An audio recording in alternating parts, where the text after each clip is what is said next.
अस्सलाम वालेकुम viewers, welcome back to my YouTube channel. आज मैं आपके साथ प्रीवियस वीडियो का 9th पार्ट रीड कर रही हूँ। उम्मीद है ये शायद सेकंड लास्ट पार्ट हो। अगर आपको नावल अच्छा लगे तो लाइक कीजिएगा और अगर चैनल पर नए हैं तो चैनल को सब्सक्राइब कीजिए। रिकमेंडेड नावल है, उम्मीद है आप सभी को पसंद आएगा। और इसका जनर है कजिन मैरिज, हवेली base, second marriage, rude hero, innocent heroine, caring hero, strong heroine, multi couples, बांदी बेस, जॉइंट फैमिली बेस। बहुत ही शानदार सा नावल है, उम्मीद है आप सभी को पसंद आएगा। चलिए अपना नावल स्टार्ट करते हैं बगैर टाइम ज़ाया किए। उसके नज़दीक अमन जुल्म कर रहा था अब उसकी जान पर। पहले उसकी आंखों को ख्वाब दिखाए और अब खुद ही उन्हें नोच रहा था। जुनी, मैं कोई बहस नहीं चाहता, तुम मेरे साथ चल रही हो और ये फाइनल है। जाओ जाकर सामान पैक करो। इस बार वो सख्ती से हुक्मकाना अंदाज में गोया हुआ था। तुम फिर मुझे एक कमरे में कैद करना चाहते हो? उस लड़की की आंखों में सुर्खी की डोरियां नुमाया थीं। वो दांत पीसते हुए इस्तफसार करने लगी। मजबूरी है मेरी। और फिर तुम ऐसा जाहिर क्यों कर रही हो? ये सिर्फ मेरी अकेले की गलती है। मुझे तुम्हें कभी इस तरह एक कमरे में कैद ना करना पड़ता अगर तुम भागती नहीं। ठीक है, सारी गलती मेरी है, लेकिन जहाँ मैंने इतनी गलतियाँ की हैं वहाँ एक और सही। मैं भाग जाऊँगी अमन बख्श, मैं फिर से भाग जाऊँगी तुमसे बहुत दूर, इतनी दूर कि तुम मुझे कभी ढूंढ ना सकोगे। अमन बख्श चौधरी, तुम मुझे एक कमरे में कैद सिर्फ इसलिए रख पा रहे थे पहले क्योंकि मैं रह रही थी। मेरी मर्जी के बगैर मुझे कैद रख कर दिखाना। अब तुम। उसका आखिरी जुमला अमन को चैलेंज देता हुआ मालूम हुआ था। वो कमरा पहले महफूज पनागाह था, अब वो सिर्फ कैद लग रहा था उसे अपनी जुनैशा। वो चीखा था। वो जो कमरा उसे हिफाजत देता था पूरी हवेली के कुत्तों से, आज वही कमरा उसे सिर्फ अपनी कैद लग रहा था। इतनी बड़ी सोच में तब्दीली कैसे आ गई उस लड़की के? अमन के समझ नहीं आ रहा था। चीखो मत अमन बख्श, मैं डरती नहीं हूँ। वो लड़की आंखों में आंखें डाल निडर लहजे में बोली थी। तो तुम नहीं चलोगी मेरे साथ? अगर ज़बरदस्ती ले जाने की कोशिश करोगे मुझे तो सिवाय पछतावे के कुछ नहीं बचेगा तुम्हारे पास। उसके लहजे में धमकी नुमाया थी। अमन उसकी धमकी से बेइख्तियार मुस्कुरा दिया था। बाद में क्या पछताऊंगा, मैं तो अभी ही पछता रहा हूँ। उसकी आंखों में सुर्खियाँ सुर्ख हो गई थी। इस कदर सुर्ख होया अंगारे बरसा रही हूँ मुकाबिल पर। उसके जुल्फों में उंगलियाँ उलझाकर खुद से मजीद नज़दीक करता वो एक एक लफ्ज़ चबा चबा कर गोया हुआ था। पछतावा कि तुम्हें खुद से दूर भेजा क्यों? अमन, बातों को गलत रुख मत दो। बात दूरी की नहीं है, बात बेरुखी की है, बात लापरवाही की है। जूनी एहतजाजन फ़ौरन ही चीख उठी थी। लापरवाही? अगर मैं इतना लापरवाह होता तो इस वक्त तुम्हारे सामने खड़ा ना होता। नंबर ब्लॉक होते ही वो चौथे दिन ही उसके घर आ धमका था। क्या ये इस बात का सबूत नहीं कि वो लापरवाह नहीं है उसकी जानिब से? तुम दोनों इतना चीख क्यों रहे हो? अचानक आने वाली आवाज़ पर उन दोनों ने ही अब सामने की जानिब देखा था। फ़हीम को देख अमन फ़ौरन ही जूनी से थोड़ा दूर हटकर खड़ा हुआ था। अब्बा देखें, ये काला बिल्ला मुझे ज़बरदस्ती हवेली ले जा रहा है वापस। जूनी ने फ़हीम को देखते ही ज़ारो कतार रोना शुरू कर दिया था। वो लड़की जो एक लम्हे पहले उसे गुर्रा रही थी शेरनी की तरह, वो अपने बाप के आते ही भीगी बिल्ली बनकर रो रही थी। ये देख, अमन की आंखें ट्विस्ट हुई थी। उसने फ़ौरन ही अपनी पेशानी मस ली। अमन, तुम ज़बरदस्ती क्यों कर रहे हो इसके साथ? वैसे भी इसकी पढ़ाई चल रही है। साल के दरमियान में इसे ले जाकर क्यों इसका साल ज़ाया करना चाहते हो? फ़हीम पहली बार उसकी हिमायत में बोला था। माना वो मगरमच्छ के आंसू बहा रही थी, लेकिन फ़हीम का अपनी हिमायत करना उसको दिल को छू गया था। फ़ौरन ही एक आंख मीच कर हल्का सा फ़हीम की जानिब देख फिदा हुई कि चलो इब्लीस, कुछ तो काम आया। और फिर फ़ौरन ही दोबारा बच्चों की तरह बिलक बिलक कर पहले से ज़्यादा चीख चीख कर रोना शुरू कर दिया था। चाचा, इसका साल ज़ाया नहीं होगा, मैं पेपर देने ले आऊँगा इसे। अभी इसे कहें कि मेरे साथ चले। वो संजीदगी से कहता आंखों ही आंखों में फ़हीम को मुतमईन कर रहा था। जूनी, अमन तुम्हें वापस ले आएगा, इसीलिए ज़रूरत नहीं है इतना रोना धोना करने की। चलो जाओ अपने शौहर के साथ। जूनी ने गुर्राकर फ़हीम को देखा। एक लम्हे पहले जो थोड़ा बहुत प्यारा आया था उस पर, वो भी मानो हवा में कहीं गायब हो गया था। बल्कि अब पछता रही थी कि इसे बीच में लाई ही क्यों। इसे तो खुद ही लड़ लेती तो अच्छा था। अब वो फिर उसे कमरे में ले जाकर कैद कर देगा और ख़ुद बाहर की रंगीनियों में मस्त हो जाएगा। उसे ख्याल से जूनी को अपना दिल भारी होता हुआ महसूस हो रहा था। मैं कहीं नहीं जाने वाली इसके साथ। अगर ज़्यादा लाड आ रहा है अपने दामाद पर तो आप ही अपने दामाद के साथ क्यों नहीं चले जाते? बड़े आए कहीं के। फ़हीम हैरान रह गया था एक लम्हे में उस लड़की की आंखें बदलती देख। वो तो क्रिकेट से भी तेज़ रंग बदलती थी। जुनैशा बख्श को बरहमी से कहती अपने कमरे की जानिब बढ़ गई थी। उसकी इब्लीस बुक्स वगैरह पैक करवा कर गाड़ी में रखवा दें, बाकी अपनी अड़ियल शेरनी को ले जाना मेरा काम है। वो फ़हीम से कहता हुआ फ़ौरन ही जूनी के पीछे चल दिया था। अगले ही लम्हे पूरे लॉन्च में जूनी की चीखें गूंजने लगी। फ़हीम ने देखा कैसे वो कड़ियल नौजवान किसी आटे की बोरी की तरह उसे कंधे पर लाद कर बाहर ले जा रहा था। अमन बख्श, मुझे नीचे उतारो। मैंने कहा मुझे नीचे उतारो। तुम ये अच्छा नहीं कर रहे हो अमन, मैं नहीं जाऊंगी इस कैद खाने में दोबारा। मैंने कहा ना मुझे नीचे उतारो। अमन ने उसे बैक सीट पर आराम से बिठाया था। अभी सोनी मजीद कुछ कर पाती, इससे कबल ही अमन ने ना जाने कहाँ से हथकड़ी निकाल कर और अपने उसके एक हाथ को इसमें कैद कर लिया था। वो मारे शौक के देखते ही रह गई थी। ये क्या है, खोलो इसे, वो चीखी थी। मैं तुम्हें बताना भूल गया, मैं पूरी तैयारी से आया था जू। वो लड़की नहीं जानती कि उसे ब्लॉक करना अमन बख्श का दिमाग हिला गया था। यही सबब था कि वो पूरी तैयारी से आया था। वो जानता था आफत की पुड़िया को वापस ले जाना आसान नहीं होगा। जले पर नमक छिड़कने वाले अंदाज में मुस्कुराता वो उसका सुर्ख होता गाल नरमी से चूम गया। यानी तुम मुझे ले जाने आए थे? इरादा शुरू से ही वापस ले जाने का था। अगर ये इल्म होता वो कभी भी लड़ाई को इस पॉइंट पर ना पहुंचने देती कि वो वापस ले जाने की बात कर सके। हाँ, और तुम जानती हो ना, मुझे बातों को अपने हक में मोड़ना मुझे बखूबी आता है। वो मुआफ़माना अंदाज में मुस्कुराता उस लड़की का दूसरा गाल भी चूम गया था। अब थोड़ा आगे होकर मेरे लिए जगह बनाओ, क्योंकि मैं दूसरी साइड से आकर नहीं बैठ सकता। ये तो सेंचल के पिमी वाला ही सीन हो गया। इस हसीन नौजवान के मुस्कुराकर कहते ही जूनी ने उसे खा जाने वाली निगाहों से घूरने लगी थी। ओके, जैसे तुम्हारी मर्जी, मुझे तुम्हारी गोद में बैठने में कोई मसला नहीं है। उसे अपनी जगह से 1 इंच न हिलता देख वो मुस्कुराकर लापरवाही से कहते हुए बैठने लगा था। जूनी को महसूस हुआ कि वो वाकई उसकी गोद में बैठ जाएगा बगैर किसी हिचकिचाहट के। अगले ही पल वो फ़ौरन आगे हुई। क्या आगे क्यों हो गई? इट्स ओके, मैं एडजस्ट हो जाता हूँ तुम्हारी छोटी सी गोद में। वो बेशर्मी से मुस्कुराते हुए गोया हुआ तो जूनी के गाल लाल हुए थे। उसे गुर्रा कर एक निगाह देखने के बाद वो फ़ौरन ही फासला दरमियान में कायम कर गई थी। गाड़ी के चलते ही अमन ने उसकी लंबी खूबसूरत व नाजुक उंगलियां में अपनी उंगलियां उलझाकर उसका हाथ अपने सीने से लगाया था। सुनी पहले तो लापरवाही जाहिर करने लगी, जैसे उसे कोई फ़र्क ही नहीं पड़ रहा था, मगर अगले ही पल जब उसका गर्म लम्स उंगलियों पर महसूस होने लगा तो उसने चौंक कर अपने बराबर में बैठे नौजवान की जानिब देखा। अपना हाथ वापस खींचने की कोशिश की। उसके अचानक व सख्ती से खींचने के सबब अमन का हाथ भी खींचा चला आया था। खिंचाई के सबब अमन के हाथ में रगड़ आ गई थी, क्योंकि वो हसीन नौजवान हाथ छुड़ाना नहीं चाहता था, इसीलिए उसने दोबारा खींचना अपनी जानिब, मगर उसका अमल जूनी के मुकाबले बहुत नरम था। उस नौजवान ने फिर जूनी का हाथ अपने दिल के मुकाम पर मिस कर लिया था। जूनी दोबारा खींचने ही लगी थी जब उसकी निगाहें अमन की कलाई पर आए लाल निशान पर गई थी, जो उसकी गोरी जिल्द पर अलग ही चमक रहा था। इसे देखने के बाद दिल अचानक एक गिल्ट में मुब्तला हुआ। शर्मिंदा सी होकर फ़ौरन ही खिड़की की जानिब रुख मोड़ गई। वह अमन को तकलीफ़ नहीं पहुंचाना चाहती थी, किसी सूरत नहीं।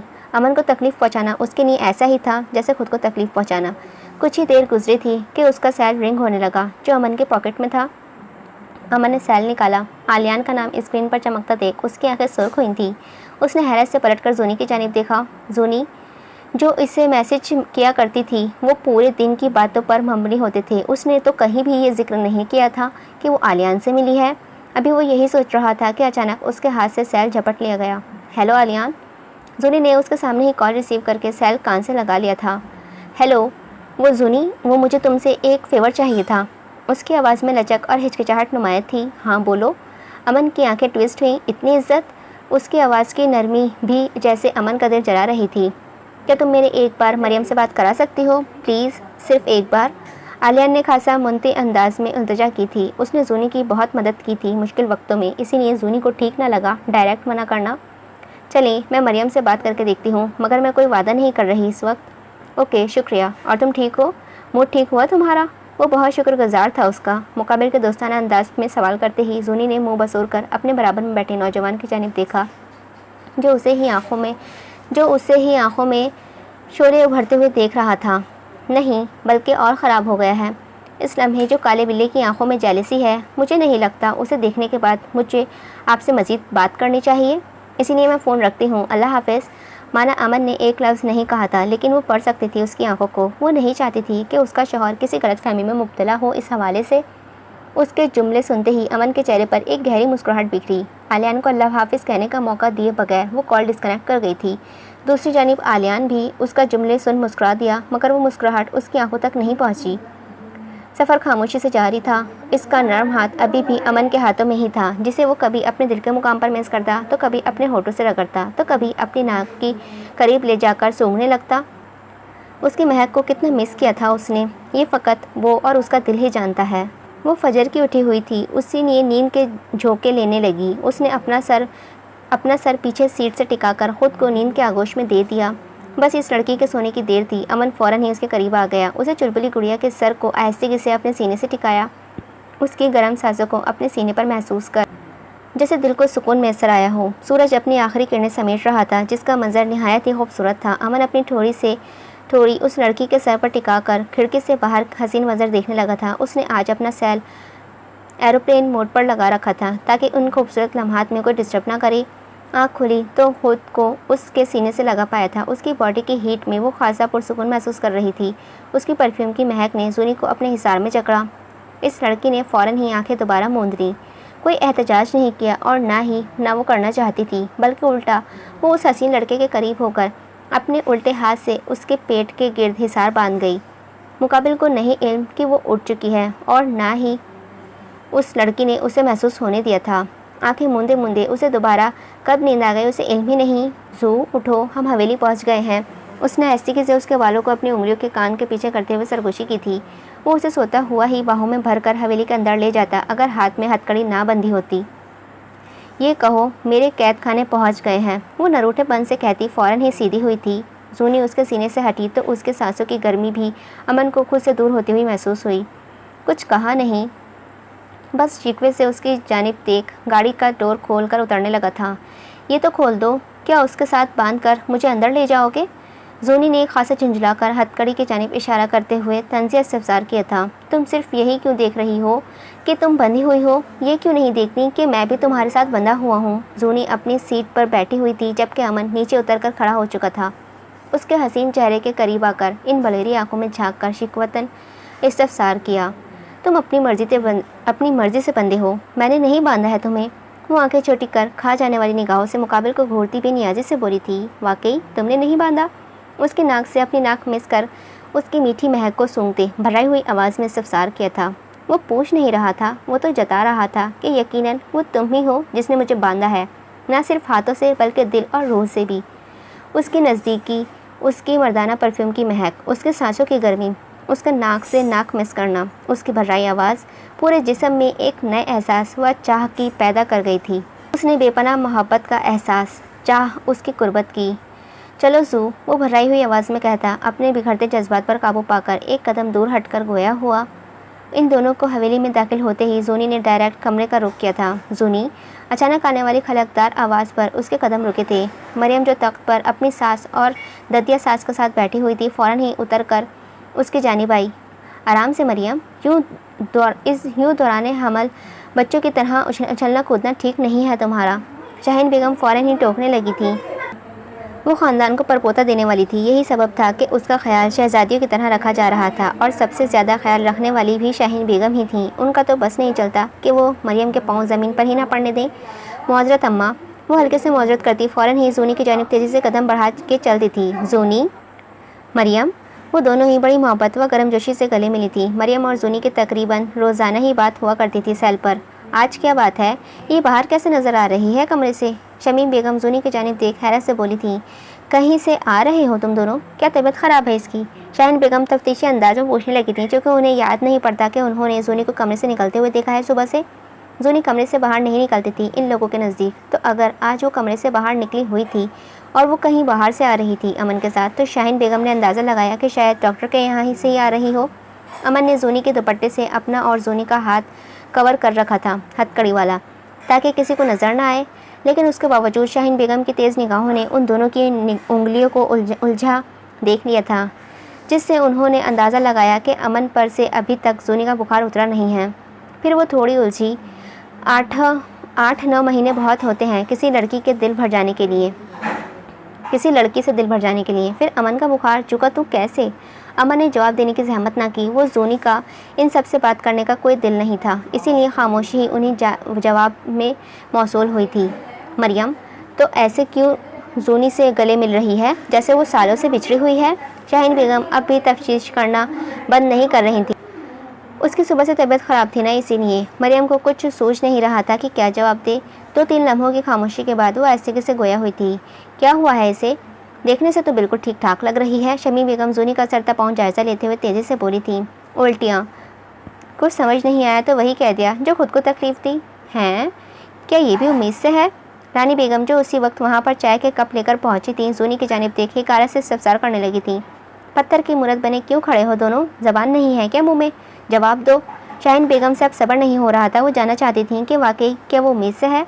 मरियम ने फ़ौरन ही अपना सर खुजाना शुरू कर दिया था। उल्टियों की बीमारी कहते वक्त उसने तो ये सोचा ही नहीं था कि बात कहाँ से कहाँ तक पहुँच जाएगी।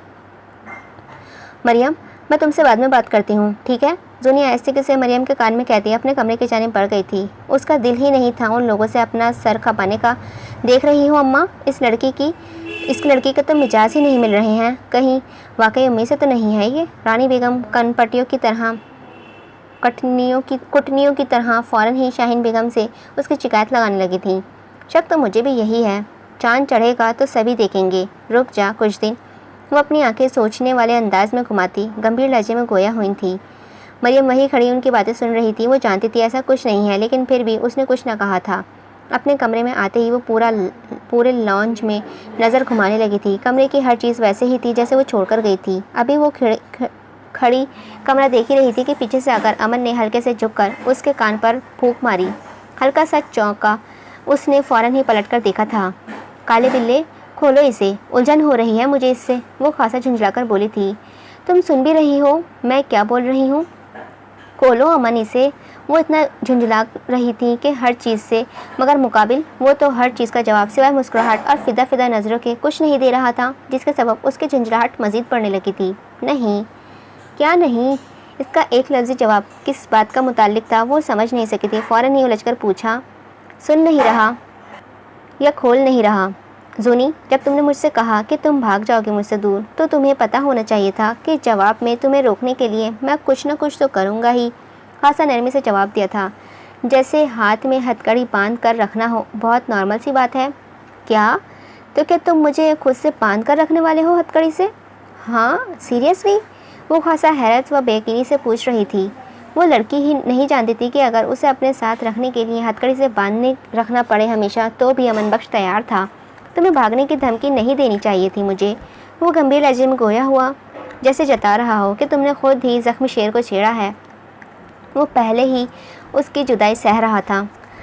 कितना था वो रहा कितना था वो अपनी नई दुल्हन के साथ? 1 माह, वो भी दिन रात काम में गुजरे। उसके बावजूद वो लड़की उसके मुंह पर खड़े होकर उसे धमकी दे रही थी कि वो भाग जाएगी। इस धमकी के बाद वो उससे उम्मीदें भी कैसे रख कर सकती थी कि वो जवाब में नरमी दिखाएगा? तुम पागल हो गए हो, वो गुस्से से कहती पाँव पटक कर जाने लगी थी। हथकड़ी के सबब अमन भी उसके पीछे पीछे आया था। अमन, मुझे फ्रेश होने जाना है, ये हथकड़ी खोलो।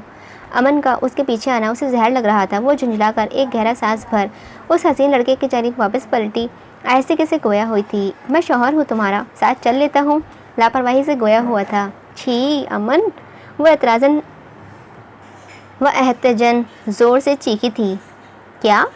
तुम बूढ़ी हो जाओगी और तुम्हारे हाथ पाँव ठीक तरह से काम नहीं करेंगे, तब भी तो मैं ही मदद करूँगा तुम्हारी। अच्छा है अभी से प्रैक्टिस हो जाए। इस लम्हे जूनी को समझ ना आया, शर्म व हया ज़्यादा आई या मुकाबिल पर गुस्सा। वो टमाटर की तरह लाल हो गई थी मुकम्मल। काले बिल्ले, खोल दो इसे, इससे पहले कि मेरा दूसरा हाथ चलना शुरू हो जाए।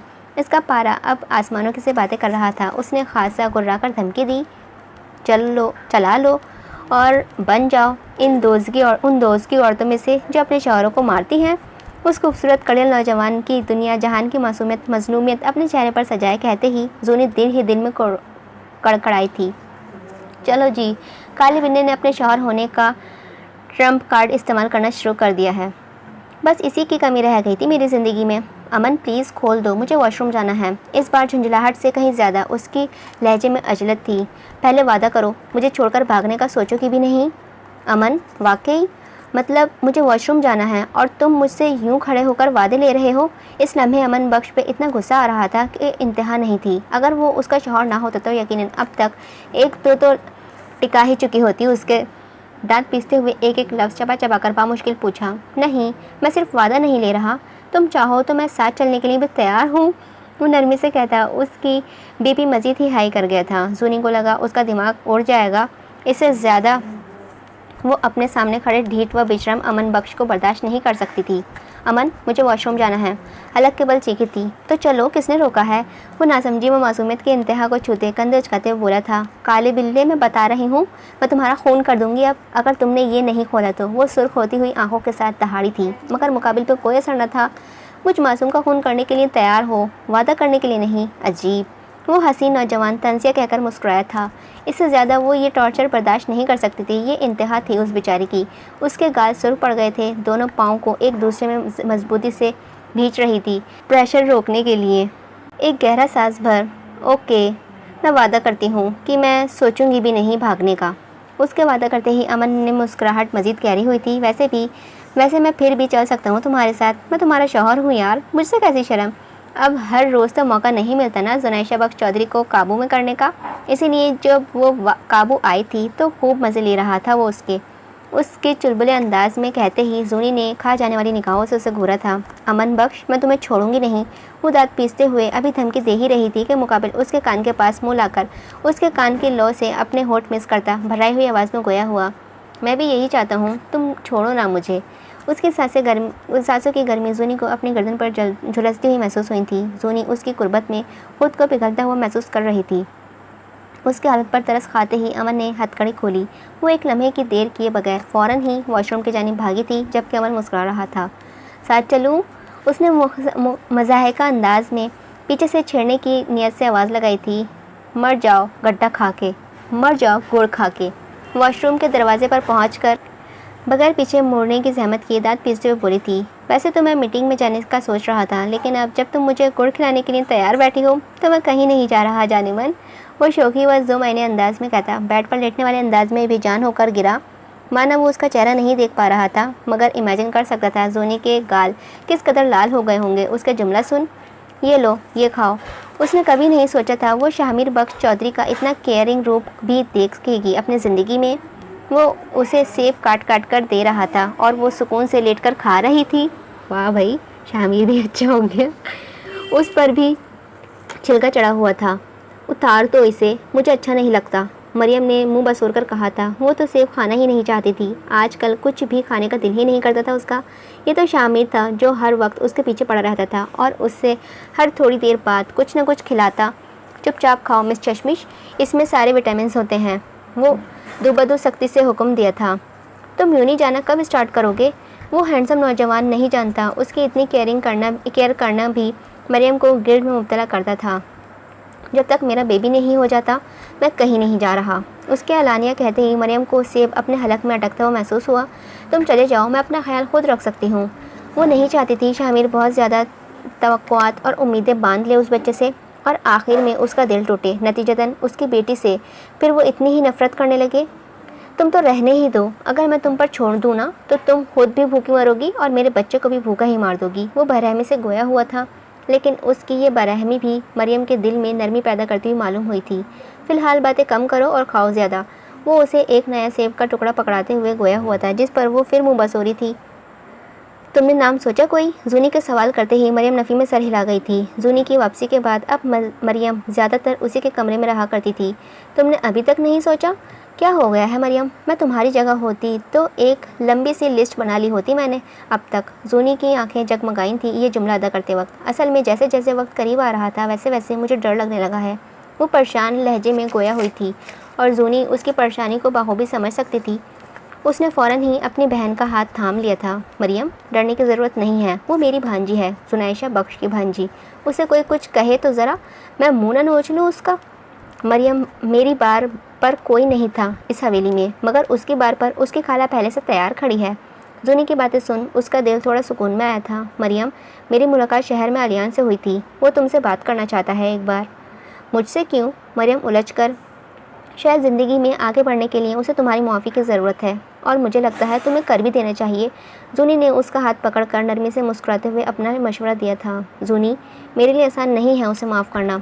अगर वो इस वक्त मुझ पर थोड़ा सा एतबार कर लेता तो मुझे घर छोड़कर भागना ना पड़ता। मेरी औलाद आज ज़िंदा होती, मेरे मरहूम शौहर की निशानी आज मेरे पास होती। उसकी खूबसूरत आंखों में आज भी माजी का गम नुमाया था। मैं समझती हूँ कि माफ़ करना आसान नहीं है, लेकिन मैं ये भी तो सोचो कि वो औरों से कहीं बेहतर है। इसे एहसास है अपनी गलती का, अपने गुनाह का, इसीलिए वो तुमसे माफ़ी मांग रहा है बार बार। इसे माफ़ कर दो ताकि वो आगे बढ़ सके। कितने में सिफारिश डन हुई है? मरियम एक आईब्रो झुकाकर तफ्तीशी अंदाज में इस्तफसार करने लगी थी। लो जी, मेरी मिसाल तो वही हो गई। बद से बदनाम बुरा, नेकी भी करो तो लोग शक ही करते हैं। वो दुनिया जहान की मासूमियत व बेबसी चेहरे पर सजाए गोया हुई थी। उसके अंदाज पर मरियम बेख्तियार ही मुस्कुरा उठी। वो वाकई बहुत दुखी और गमज़दा है यार। जूनी चाहकर भी खुद को रोक नहीं पा रही थी आलियान की सिफारिश करने से, क्योंकि उसने देखा था उसकी कर्ब भरी आंखों को, उसके रंजीदा चेहरे को, सुना था उसके दर्द में डूबी बातों को। अच्छा ठीक है, मैं कोई मुनासिब वक्त देखकर बात कर लूँगी। मरियम खुद भी उस मौजू को मज़ीद तूल देना नहीं चाहती थी, क्योंकि उसकी ज़िंदगी में आलियान अब कहीं नहीं था। जो था उसका शौहर था, शाहमीर बख्श चौधरी। अभी वो दोनों बहनें बातें कर ही रही थी कि जूनी का सेल रिंग हुआ। कॉल फ़हीम की थी। कुछ देर बात करने के बाद मरियम की जानिब सेल बढ़ा दिया था। जूनी बहुत खुश नज़र आ रही थी, ख़ास तौर पर उसकी बलूनी आँखें। मरियम को जानने में तजस्सुस था कि ऐसा क्या कहा है उसके बाप ने कि जूनी इतना खुश हो गई है अचानक। रस्मी सलाम दुआ के बाद फ़हीम ने उसे बताया कि उसने जूनी की रजामंदी के साथ अपनी जायदाद के हिस्से का पूरा आधा हिस्सा उसके नाम कर दिया है। बस इतना सुनना था कि उसकी आंखों से आंसू खुद ही जारी हो गए थे। यकीन न आया कि उसके बाप ने उसे अपना लिया है, और ना सिर्फ अपनाया है बल्कि उसका जायज़ हक भी उसके नाम कर दिया है। माना फ़हीम अभी भी नहीं दिखाता था, मगर अब वो सिर्फ अपनी बेटियों की ही फ़िक्र करता था। वो जो अमन के साथ मिलकर सारे काम कर रहा था, सब सबब सिर्फ उसके पीछे अपनी बेटियों का अच्छा व रोशन मुस्तकबिल ही था। जब से उसे पता चला था जूनी से कि मरियम की बेटी होने वाली है, बेटा नहीं, तब से उसे फ़िक्रमंद हो गया था। शाहमीर के मुतालिक कौन नहीं जानता था कितना लापरवाह सा बंदा है वो हमेशा मरियम को छोड़ जाता था। अगर बेटी होने के बाद भी छोड़ गया तो क्या अजब। उसने अपनी बेटी और नवासी का फ्यूचर सिक्योर करने के लिए उसने जूनी की रजामंदी के साथ ही मरियम का जायज़ हक उसके नाम कर दिया था। अब अगर शाहमीर उसे छोड़ करता भी है तो मरियम बेआसरा और बेघर नहीं होगी। उसके पास खुद इतना पैसा होगा कि वो आराम से घर बैठकर अपनी बेटी को आसाइशों भरी ज़िंदगी दे सके। अमन अपने कमरे की जानिब ही आ रहा था जब उसकी निगाहों पर अपने कमरे के बाहर खड़े मुलाजमीन की कतार पर गई थी, जो कोई न कोई इलेक्ट्रिक सामान लिए हाथ में खड़े हुए थे। वो उलझा, ये सब क्या हो रहा है? उसकी रोबदार बुलंद आवाज़ पर सब उसकी जानिब मतवज्जह हुए थे। बाबा, हम चीज़ें ठीक कराने आए हैं, एक मुलाजमा के कहते ही अमन ने नासमझी से उसे देखा। चीज़ें ठीक कराने? जी बाबा, जूनी बीबी के हाथों में जादू है, सारी चीज़ें यूँ चुटकी बजाकर सही कर देती हैं, इसीलिए मैं अपनी ख़राब इस्त्री लाई हूँ उनके पास ठीक कराने। उस मुलाजमा की बात सुन वो खासा हैरान हुआ था। जूनी इंजीनियरिंग की स्टूडेंट थी, ये तो इल्म में था, उसके फॉर्म ही उसने भरा था, मगर इतना बासलाहियत और काबिलियत से भरपूर उसका कोई अंदाज़ा नहीं था। अमन कमरे में दाखिल हुआ तो वो हसीन दिलरुबा अपनी खूबसूरत लंबी उंगलियों में स्क्रू ड्राइवर पकड़कर छोटी बैटरी फ़ैन से स्क्रू खोलती हुई नजर आई थी। वो अपने काम में इतनी फोकस थी कि उसे मुकाबिल के मौजूदगी का कोई इल्म ही नहीं था। उस चुलबुली लड़की को ये काम करती प्रोफाइल अमन बख्श के सांस लेने तक भूल बैठा था। जुनैशा बख्श शुरू से ही बस अपने बदले व जलन हसद में लगी हुई थी, इसीलिए उसकी काबिलियत व सलाहियत हमेशा से मांद रही थी, लेकिन अब वो सिर्फ अपनी तालीम पर फोकस कर रही थी, जिसके सबब उसकी सलाहियत व काबिलियत हवाओं में अपने रंग बिखरना शुरू हो चुकी थी। चल गया, उस लड़की की आलानिया खुशी होकर कहती अमन जैसे ही हवासों में लौटा था। तुम कब आए? जूनी की निगाहें अब गई थी अमन पर। बस कुछ देर पहले, वो संजीदगी से कहता आगे बढ़ गया था। जूनी ने भी उस पर ज़्यादा ध्यान न दिया। उस हसीन नौजवान ने अंदर कमरे में आकर अपने ब्लैक रंग का कोट उतारा। वो काले रंग के कुर्ते शलवार में मलबूस था। इस लम्हे उसके नज़दीक सिवाय गेट के कुछ न था। वो अपनी पेशानी मसलते हुए बेड पर बैठ गया। उसकी जूनी से बहुत कम ही बात हुआ करती थी, इसीलिए वो नहीं जानता था कि जूनी अपने प्रोफेशन को लेकर किस कदर सीरियस है। अब उसे महसूस हुआ था कि वो सेल्फिशनेस की इंतहा कर रहा है, जूनी को उसकी तालीम से दूर करके। पहले की बात और थी। पहले उस लड़की की आंखों में ख्वाब नहीं थे, उन्हें जीने की उमंग नहीं थी, आसमान की बुलंदियों को छूने की ख्वाहिश नहीं थी। तब तक एक कमरे में खामोशी से रहना यकीनन कोई बड़ी बात नहीं थी, लेकिन अब बात अलग थी। अब अगर वो लड़की इस कमरे में कैद खाना कह रही थी तो गलत तो ना था। वाकई अब ये कमरा उस लड़की के लिए कैद खाना ही था। उसकी सलाहियतें व काबिलियत उड़ान मांग रही थी, वो अपने पर फैलाना चाहती थी। किसी भी आज़ाद पंछी को पकड़कर एक कमरे में कैद कर दो तो जो हालत उसकी होती है वो जूनी की थी। वो अमन से बहुत मोहब्बत करती थी, इसीलिए रहने के लिए भी तैयार थी उसके साथ एक कमरे में कैद होकर। लेकिन अब उसकी आंखों में वो खुशी नहीं थी, वो चमक नहीं थी, वो शरारत व ताजगी नहीं थी। गोया अपने साथ एक जिस्म ले आया था। रूह तो कहीं ख्वाबों के पीछे ही भटकती रह गई थी शहर में उस लड़की की। क्या हुआ? सर में दर्द हो रहा है काले बिल्ले? वो अभी अपनी पेशानी मसल ही रहा था कि उस नर्म आवाज़ आने पर उसे निगाह उठाकर देखा था। वो इस बात में सर हिलाता नहीं बता सका कि उसके सर में दर्द नहीं है, दिल में दर्द हो रहा है। उसे खुद से दूर नहीं भेजना चाहता था, लेकिन अब उसे कैद भी नहीं रखना चाहता था।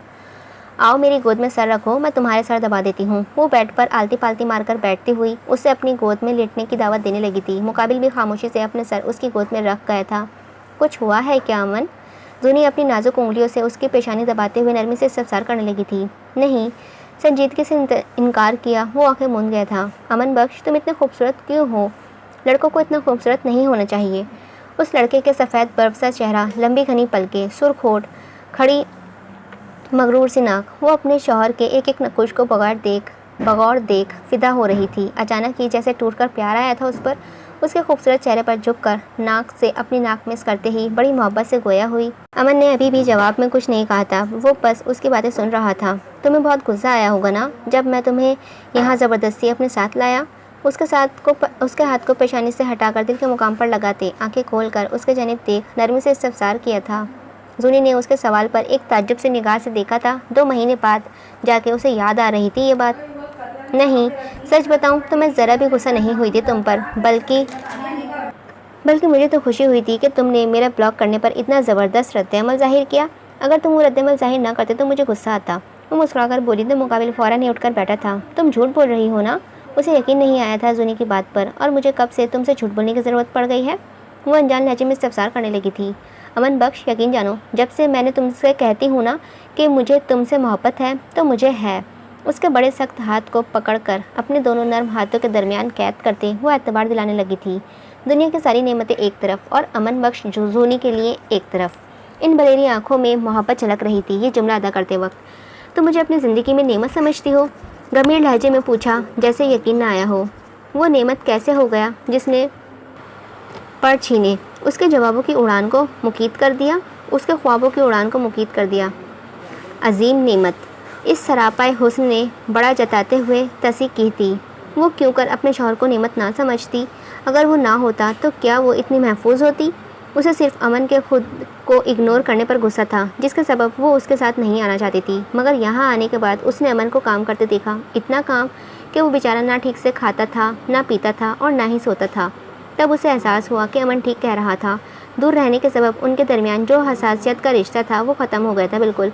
अब वो सोचती थी कि अच्छा ही हुआ अमन उसे वापस ले आया। कम अज़ कम वो अपने शौहर का ख्याल खुद रख पा रही थी, वरना वो कहाँ रखता था अपना ख्याल। अमन को लगा उसके दिल को थोड़ा बोझ हल्का हुआ हो। वो फ़ौरन ही उसके पेशानी शिद्दत व उल्फत से चूम गया था। बस थोड़ा सा मेरा साथ और दो, और फिर देखना जू, मैं तुम्हारे इस हवेली की रानी बनाकर रखूँगा। उसके नर्म व नाजुक हाथों पर अपना हाथ रखकर बड़ी मोहब्बत से गोया हुआ था। थोड़ा खासा एहतजाजी अंदाज में उस हसीन नौजवान की जानिब देखते, अमन बख्श, क्या अब मैं भी तुम्हारी मोहब्बत पर एतबार नहीं? क्या अभी भी तुम्हें मेरी मोहब्बत पर एतबार नहीं? वो तीखे नैनों से तकते मुकाबिल पर बिगड़ी थी। जैसे जू, मैं तुम्हें खुश रखना चाहता था, मगर मैं जानता हूँ मैं नहीं रख पा रहा। मैं नहीं उठा पा रहा तुम्हारे लाड, जैसे वो चाह रहा था हो उठाने की, जैसे चाह रखता था उठाने की। सिर्फ इसी लिए थोड़ा वक्त मांगा है, और जब मैं जानता था कि तुम दगा दोगी तब मैंने तुमसे मोहब्बत की उम्मीद नहीं छोड़ी। तो आज जब तुम वफाओं की मूरत बने बैठी हो मेरे सामने, तो तुम्हें लगता है कि मैं शक कर सकता हूँ तुम्हारी मोहब्बत पर? उसके जवाब पर जूनी इत्मीनान से मुस्कुरा दी थी। काले बिल्ले, तुम्हें अपना दिल छोटा करने की कोई ज़रूरत नहीं है। बस जब अपने इन सारे झमेले से फारिग हो जाओ ना, तो मुझे बहुत सारा प्यार करना, ठीक है? उस चुलबुली गुड़िया के चेहरे पर एक भोली सी मुस्कान थी इस लम्हे। वो अपनी दोनों बाहें फैलाकर बहुत सारे प्यार की डिमांड कर रही थी उससे। वो अपने शौहर को इस बोझ तले नहीं रखना चाहती थी कि वो उसे खुश नहीं रख रहा है, क्योंकि वो खुश थी। अमन कितना भी बिज़ी हो, अब वो उसे देख सकती थी, उसके पास जा सकती थी, उसकी महक महसूस कर सकती थी, उसके सीने पर सर रखकर लेट सकती थी, उसका काम कर सकती थी। अमन बख्श नहीं जानता, उसका तो साथ ही जुनैशा बख्श की खुशी था। अब अमन के पास सब कुछ था, मगर जूनी के पास सिर्फ वो। अपनी दोनों बाहें फैलाए वो प्यार की डिमांड कर दी। अमन का दिल हिला गई थी। उस नौजवान के चेहरे पर एक दिल फरेब सी मुस्कुराहट रक्सा हुई थी। वैसे थोड़ा प्यार मैं अभी भी दे सकता हूँ, इतना निकम्मा शौहर भी नहीं हूँ अब मैं।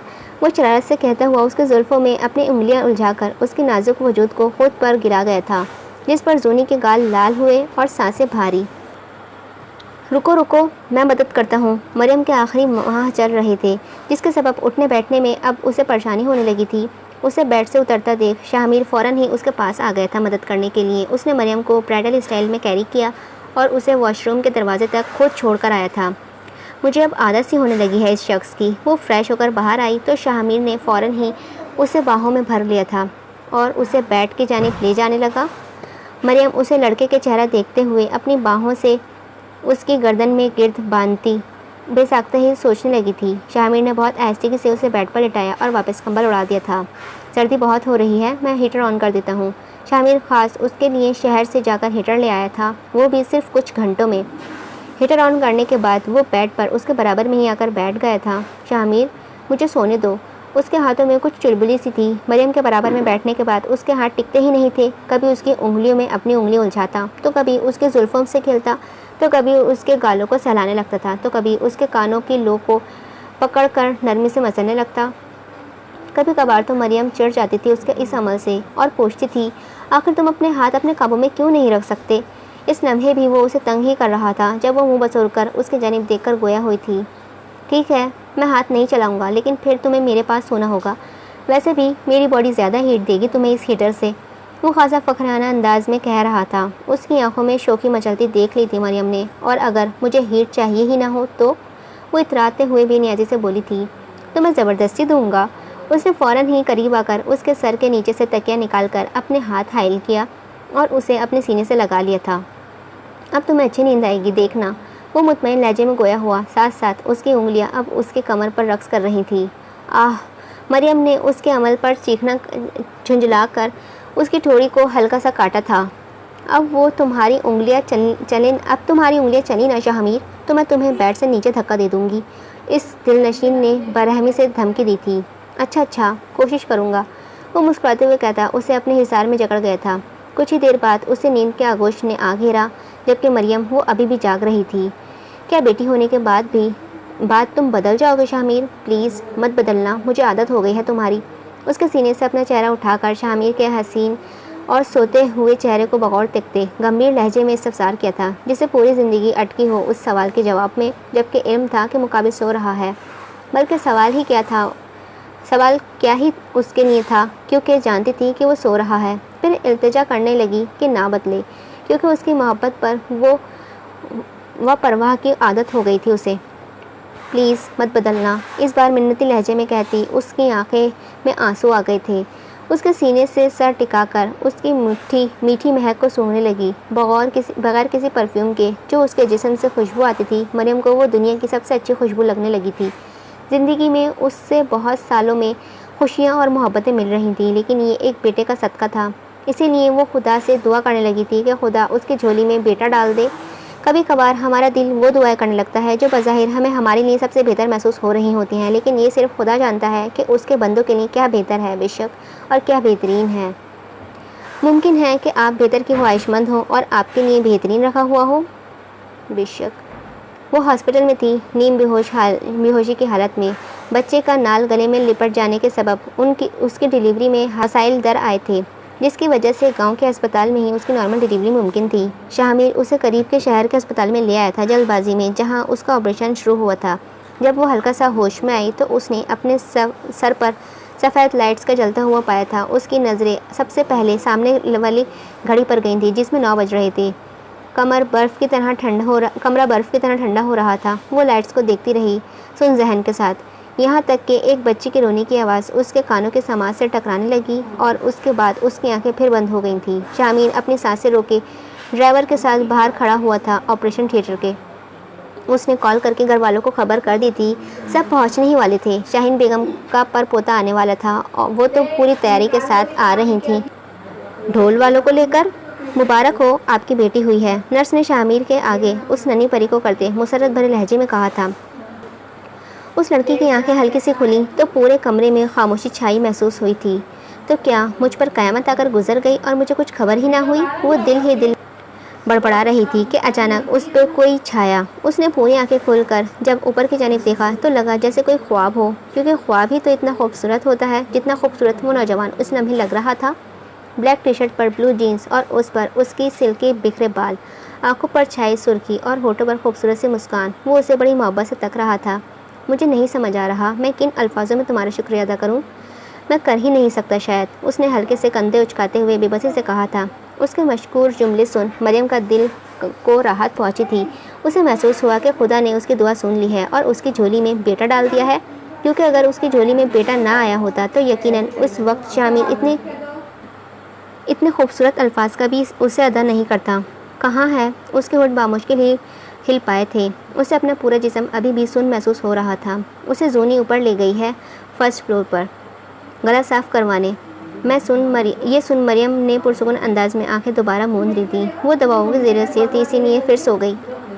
दोबारा आंख खुली तो बच्चे की रोने की आवाज़ें सुन कानों के सामान से टकरा रही थी। शामिर, इसको भूख लग रही है, इसे इसकी माँ को दो ताकि वो दूध पिलाए, जूनी ने खासा झुंझलाकर कहा था। नहीं, मरियम बहुत तकलीफ़ में है, वो कैसे दूध पिलाएगी? मैं कह रहा हूँ ना कि मैं इसे संभाल रहा हूँ, तुम बाहर से जाकर फीडर बनाकर ले आओ। शामिर अपनी बात पर अभी भी कायम ही था। उन दोनों की इस मामले पर बहस चल रही थी। अरे तो लेटे लेटे पिला देगी, जूनी ने जैसे समझाने की कोशिश की थी। तुम्हें समझ क्यों नहीं आता जूनी, वो इतनी तकलीफ़ में सोई है, मैं नहीं चाहता कि उसकी नींद ख़राब हो। मगर डॉक्टर ने कहा है कि बच्चे के लिए उसकी माँ का दूध ही सबसे बेस्ट है। इस लम्हे जूनी का शिद्दत से दिल चाहा कि मुकाबिल के सर फाड़ दे। किस कदर ओवर केयरिंग था वो बंदा अपनी बीवी को लेकर, कि बच्चे को फीडर का दूध पिलाने के लिए तैयार था, मगर अपनी बीवी को पर सुकून की नींद ख़राब करने के लिए नहीं। मैं मना थोड़ी कर रहा हूँ, मैं बस कह रहा हूँ कि अभी छोड़ दो। मरियम का ऑपरेशन हुआ है, वो तकलीफ़ में सोई है बहुत। जैसे ही होश में आएगी उसे फिर अपनी तकलीफ़ों का एहसास होने लगेगा, इसीलिए बेहतर यही है कि उसे सोने दो।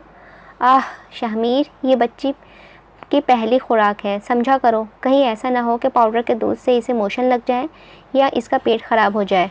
या अभी जूनी से समझा ही रही थी कि मरियम की आवाज़। जूनी, उसे मरियम के पास ले आओ जल्दी, वो भूखा है। उस लम्हे बच्ची जूनी इतना रो रही थी कि जूनी ने मरियम के जुमले पर ध्यान ही नहीं दिया और ना शामिर ने। देखो, जगा दिया ना तुमने इसे। शामिर जैसे जूनी पर बहरम हुआ था। तो मेरी भांजी को इधर दो, कब से इसे रुला रहा है, समझ क्यों नहीं आता है तुम्हें? इसे तुम्हारी गोद नहीं, अपनी माँ चाहिए इस वक्त।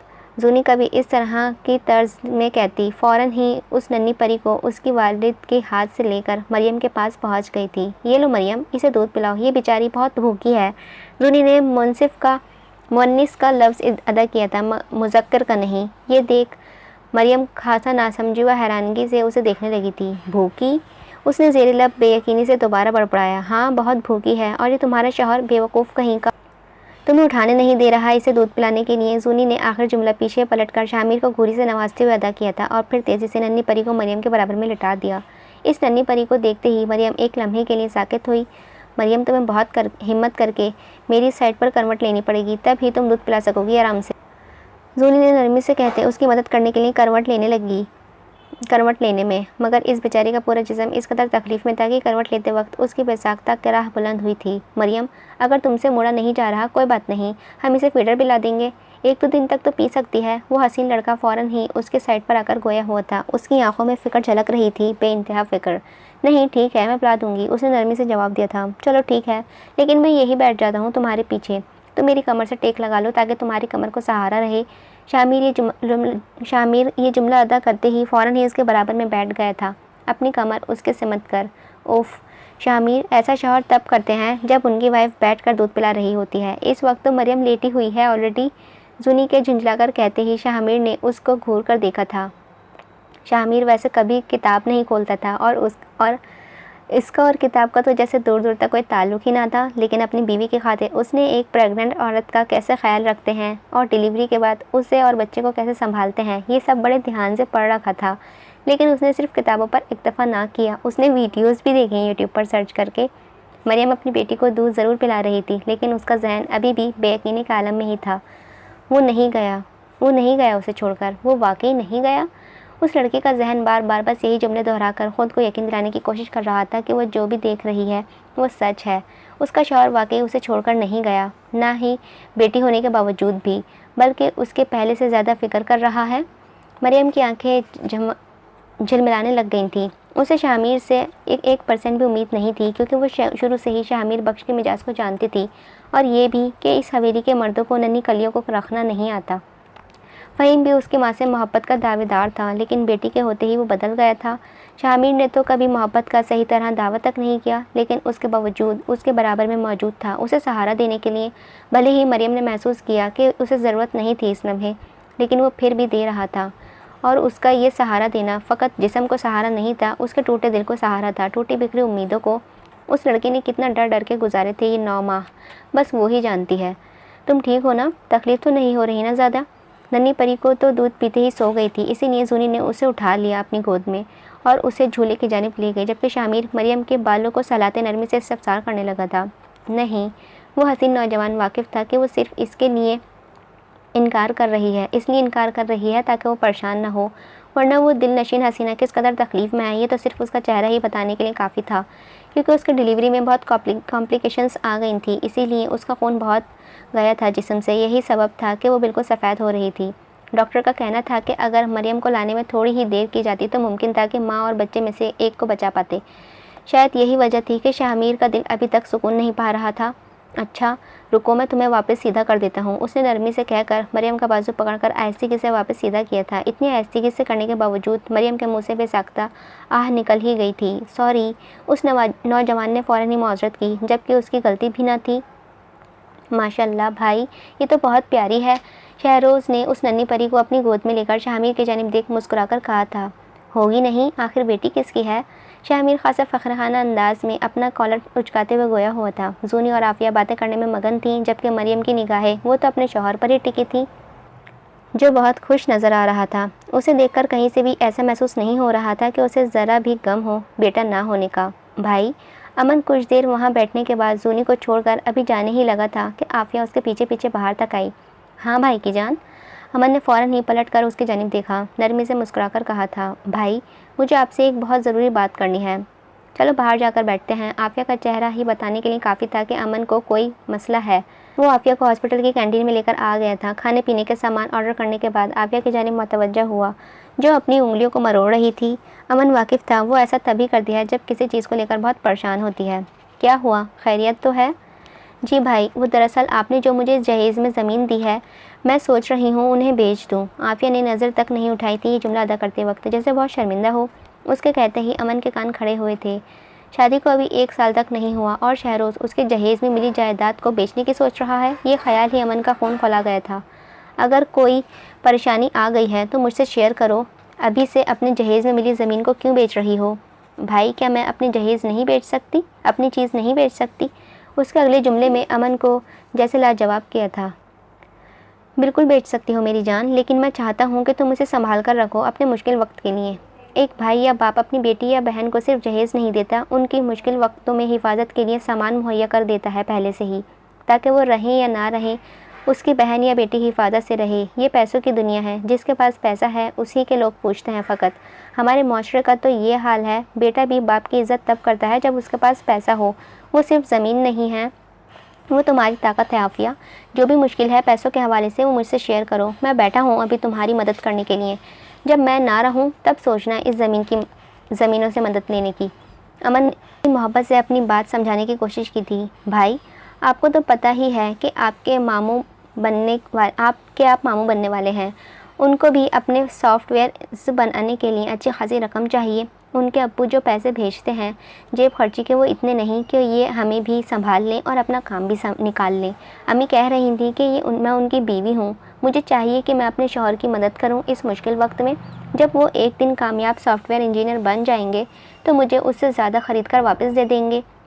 तुम्हारी नान-नफ़्का तुम्हारे शौहर की ज़िम्मेदारी है, तुम्हारा नहीं। और ये जो सासें ज़्यादा मीठी बनकर पुचकारे का हाथ भर कर कहती हैं ना कि शौहर मुश्किल में है, उसका साथ दें, तो ना देंगी तो कौन दे देगा, तू ना देगी तो कौन देगा। फिर यही सासें आखिर में बहू का सब कुछ छीनने के बाद उन्हें घर से निकाल कर बाहर भी खड़ा कर देती हैं। इसीलिए जज्बाती होकर मत सोचो, अकल से काम लो। मुश्किल वक्त तो आते ही जाते रहेंगे, ज़िंदगी है, इसमें उतार चढ़ाव आम बात है। एक बार तुमने बेच दिया फिर ख़त्म। अब जब दूसरी बार मुश्किल वक्त आएगा तब क्या करोगी? भीख मांगोगी? आखिरी जुमला चोट करने वाले अंदाज में पूछा, जिस पर आफिया शर्मसार हुई थी। तुम इसकी जिम्मेदारियाँ उसे संभाल लेने दो, फिक्र मत करो। भाई, अम्मी मुझे ताने देंगी, फिर कहेंगी अपनी ज़मीन से ज़्यादा प्यारी है, शौहर की मुश्किलें नज़र नहीं आ रही तुझे। बाद में जब वो कामयाब हो जाएगा तो ही ऐश करेगी ना, और ना जाने क्या क्या। आफिया की आंखों में आंसू छलक आए थे ये जुमला अदा करते वक्त, जिससे अमन को महसूस हुआ कि उसकी बहन तकलीफ़ में है। अपनी बहन को रोता देख कौन सा भाई बर्दाश्त कर सकता है जो वो करता। उसे समझ आ गया था कि उसकी सास उसे बहुत तंग कर रही है। अच्छा तुम रुको, रो नहीं, ज़मीनों के पेपर्स मुझे दे दो, मैं अच्छी कीमत पर बिकवा दूंगा इन्हें। भाई मैं साथ ही लाई हूँ। आफिया ने फ़ौरन ही अपने पर्स से पेपर्स निकाले थे। अमन ने उसके उजलत भरे अमल पर हैरत से देखा, मतलब साफ था वो पूरी तैयारी से ही आई थी। ठीक है, मुझे कुछ वक्त दो, मैं इन्हें बेचने के बाद तुमसे रब्ता करता हूँ। शुक्रिया भाई, वो मशकूर लहजे में मुस्कुराती देखते हुए गोया हुई थी। चल पगली, अब क्या मेरा भी शुक्रिया अदा करेगी? वो जैसे खफा होता है अपनी बहन से शुक्र अदा करने पर। 3 दिनों तक मरियम हॉस्पिटल में रही, लेकिन सिवाय जूनी व अमन के कोई हवेली का शख्स इसकी बेटी को देखने नहीं आया था। आ गई झूठी। मरियम लॉज में दाखिल ही हुई थी कि शाहीन बेगम उसे देख मुंह फुलाकर तेजी से तीखे लहजे में बोली थी। शाहीन बेगम पूरे ढोल ताशा लेकर गई थी अपने परपोते की आमद की खुशी में, लेकिन वहां जाकर जब पता चला कि परपोता नहीं पर पोती हुई है तो उनका सारा मुंह उतर गया था। वो बगैर बच्ची की शक्ल देखे ही वापस लौट आई थी। अम्मा वो पहले ही बहुत तकलीफ़ में है, मज़ीद इसे अपने अल्फाजों से घायल ना करें। शामिर इसी वक्त लॉन्च में दाखिल हुआ था। अम्मा का कड़वा जुमला सुन उस नौजवान ने अंदर आते ही हाथ में पकड़ा सारा सामान नीचे रखा और मरियम से नन्ही परी को अपने गोद में ले लिया। फिर शाहीन बेगम की जानिब देख मुंह बसोड़ते हुए निहायत झुंझलाकर कहा था, वो हवेली का पहला मर्द था जो अपनी बेटी की माँ के लिए हिमायत ले रहा था। मरियम कैसे उसे पर फिदा ना होती, वो तो बस उसे हैरत से देखने लगी थी। कैसे उसने शाहीन बेगम के सामने फ़ौरन ही अपनी बेटी को अपने बाहों के परों में छुपा लिया था कि वो अपनी जली नज़र से देखे भी ना उसकी बेटी को। प्यार से देखना है तो देखो, जलकर देखने की वो अपनी नन्ही परी को जानिब किसी को इजाज़त नहीं देता था। शामीर। शमीम बेगम उस नौजवान की आवाज़ सुनते ही फ़ौरन ही अपने कमरे से निकलकर बाहर आई थी। जब शाहीन बेगम ने बताया कि बेटी हुई है तो फिर शमीम बेगम ने ज़रूरत ही महसूस न की अस्पताल जाकर उसका चेहरा भी देखने की। उन्हें पूरा यकीन था कि शामीर भी मरियम और उसकी बेटी को छोड़कर चला गया होगा अस्पताल में ही, मगर उनकी तवक्का के बिल्कुल बरअक्स वो तो अपनी नन्ही परी को बाहों में लिए खड़ा था। बात मत कीजिएगा आप मुझसे, आप मेरी बेटी को देखने तक नहीं आई अस्पताल। मरियम ने उसका गुस्साला लहजे में अदा जुमला सुन लिया। पहले से उसकी जानिब फिर से देखा। वो नौजवान अपनी माँ से सिर्फ इसलिए नाराज़ हो रहा था क्योंकि उसकी माँ उसकी बेटी को देखने अस्पताल नहीं आई। मरियम हैरानगी के आलम में उसे तकने लगी थी। वो ना सिर्फ खुद मोहब्बत कर रहा था बल्कि चाहता है कि हर कोई उसकी बेटी से इतनी ही मोहब्बत करे जितनी कि वो हकदार है, मगर ऐसा उस हवेली में कहाँ होता है। बेटियों को कौन पूछता है उस हवेली में, मगर वो पूछ रहा था। ना सिर्फ पूछ रहा था बल्कि लड़ रहा था लोगों से जो नहीं पूछ रहे उसे। बेटा। शमीम बेगम झटपटाती गई थी शामिर के शिकवा भरे लहजा सुनकर। उनकी आंखें बता रही थी कि वो किस कदर खफा है उनसे। शिकवे तो तू ऐसे कर रहा है जैसे तेरी बीवी ने बेटा जन्म के दिया हो। रानी बेगम महफिल में मौजूद हो और जले पर नमक ना छिड़कें, ये कहाँ मुमकिन है। हाँ कम ऑन बड़ी अम्मी, ये 2023 है। लड़की और लड़के में फ़र्क करना सिवाय जहालत के और कुछ नहीं है। इसका अदा किया जुमला मानो आग लगा गया था सबके तन बदन में। तू हमें जाहिल बोल रहा है। रानी बेगम चीखने वाले अंदाज में इस्तफसार करने लगी। सुन रही हैं अम्मा। फ़ौरन ही शाहीन बेगम को मुखातिब किया शिकायती अंदाज में। चलो तुम्हारे लिए ज़्यादा देर खड़ा होना ठीक नहीं है। शाहीन बेगम अभी लड़ने के लिए आगे आई ही थी कि वो नौजवान फ़ौरन ही मरियम का हाथ पकड़ नरमी से गोया हुआ था। आप लोगों से मैं बाद में बात करता हूँ, पहले मैं अपनी बीवी को कमरे में छोड़ आऊँ। फिर शाहीन बेगम की जानिब मुखातिब होकर गंभीर लहजे में गोया हुआ। उनका जवाब सुनने की ज़हमत किए बगैर वो मरियम का हाथ पकड़कर उसे सीढ़ियों से जानिब लेकर बढ़ गया था। जूनी। उसके नज़दीक मरियम सीढ़ियाँ खुद नहीं चढ़ सकती थी अभी, इसीलिए उसने फ़ौरन जूनी को आवाज़ दी। जूनी भी उसकी आवाज़ सुन अपने कमरे से निकलकर दौड़ी चली आई थी। उसने बाहर आते ही सबसे पहले शामिर को खा जाने वाली निगाहों से देखा, क्योंकि वो कह कर आई थी उससे कि वो पूरी तैयारी करके रखेगी। मरियम और नन्ही परी को वेलकम की, फिर मरियम को लेकर आए, लेकिन वो शख्स दोपहर में ही मरियम और नन्ही परी को लेकर आ धमका था। अभी तो उसकी तैयारी भी मुकम्मल नहीं हुई थी, उसने कमरा ठीक तरह से पूरा सजाया भी नहीं था। शामिर ने उसे खा जाने वाली निगाहों को मुकम्मल इग्नोर करते अपनी नन्ही परी को उसकी गोद में दिया और ख़ुद मरियम को बाहों के हिसार में उठाकर सीढ़ियाँ चढ़ गया था। तुम लेटी रहो, मैं देखता हूँ। नन्ही परी की रोने की आवाज़ पर मरियम उठने ही लगी थी कि शामिर फ़ौरन ही उठकर बैठ गया था। मरियम को वापस लेटने का कहते उसने अपनी नन्ही शहजादी को गोद में भरा। शायद इसने पॉटी की है। तुम कैसे साफ़ करोगी? रुको, किसी मुलाजिमा को बुला लूँ। अस्पताल में तो ये काम जूनी अंजाम दे रही थी और घर आने के बाद ये पहली रात थी, इसीलिए वो परेशान हो गई कि शामिर बख्श चौधरी जैसा मगरूर शहज़ादा ये सब काम कैसे करेगा। नहीं, इसकी ज़रूरत नहीं है, मैं ख़ुद कर लूँगा। मैंने वीडियोज़ देख रखी हैं, मैंने सब सीखा है, उसने मुस्कुराते हुए मुतमईन लहजे में कहा। तो मरियम को उस पर टूट कर प्यार आया था। उसके जिस्म में इस कदर दर्द था कि वो ठीक तरह से हिल भी नहीं पा रही थी, इसीलिए सारे काम शामिर को करते खामोशी से देखती रही। वो नन्ही परी अभी भी रोना बंद नहीं हो रही थी, तो वो मरियम को उलझ कर देखने लगा। उसे समझ ही नहीं आ रहा था कि वो क्या करे। शायद इसे भूख लग रही है, मैं फीड करा देती हूँ। मरियम के कहते ही उसने अपने हाथों का झोला रोका और उसे नन्ही परी को मरियम के बराबर में लिटा दिया। फिर मरियम की मदद करमट लेने में की ताकि वो आराम से फीड करा सके। मरियम ने कभी नहीं सोचा था कि जिस लड़के को वो इतना लापरवाह व बेनियाज व लाउबाली समझती थी, उसका इतना जिम्मेदार रूप भी देखेगी। लाओ, मैं इसे अब डकार दिला देता हूँ। वो नन्ही परी दूध पीते ही सो गई। मरियम भी दवाइयों के ज़ेर असर थी, इसीलिए उसकी आंखें भी बंद होने लगी थीं। वो सिर्फ शामिर था जो उस नन्ही परी को लेकर जागा और अपने सब सीने से लगाकर हल्के हल्के से उसकी कमर को सहलाने लगा ताकि उसे डकारा जाए। मरियम की जब आँख खुली तो उसने नन्ही परी को शामिर के सीने पर सोता और शामिर को बेड ग्राउंड से टेक लगाए बैठे बैठे सोता हुआ पाया था। ये मंजर उसके दिल को छू गया था। उसकी आंखों से आंसू खुद ही बहने लगे थे। ये बाप का वो रूप था जो उसने कभी नसीब नहीं हुआ था। ये केयरिंग, ये मोहब्बत, ये फ़िक्र जिसके लिए वो ज़िंदगी भर तरसी। लेकिन अल्लाह का शुक्र है कि उन सब के लिए उसकी बेटी को तरसने नहीं पड़ेगा, क्योंकि उनका बाप तो जान निछावर कर रहा था उस पर। यकीनन वो हवेली की पहली शहज़ादी थी जो अपने बाप के सीने पर सो रही थी। देखे ज़माना सारा भरम है, इश्क इबादत इश्क करम है, मेरा ठिकाना तेरी ही दहलीज़ है।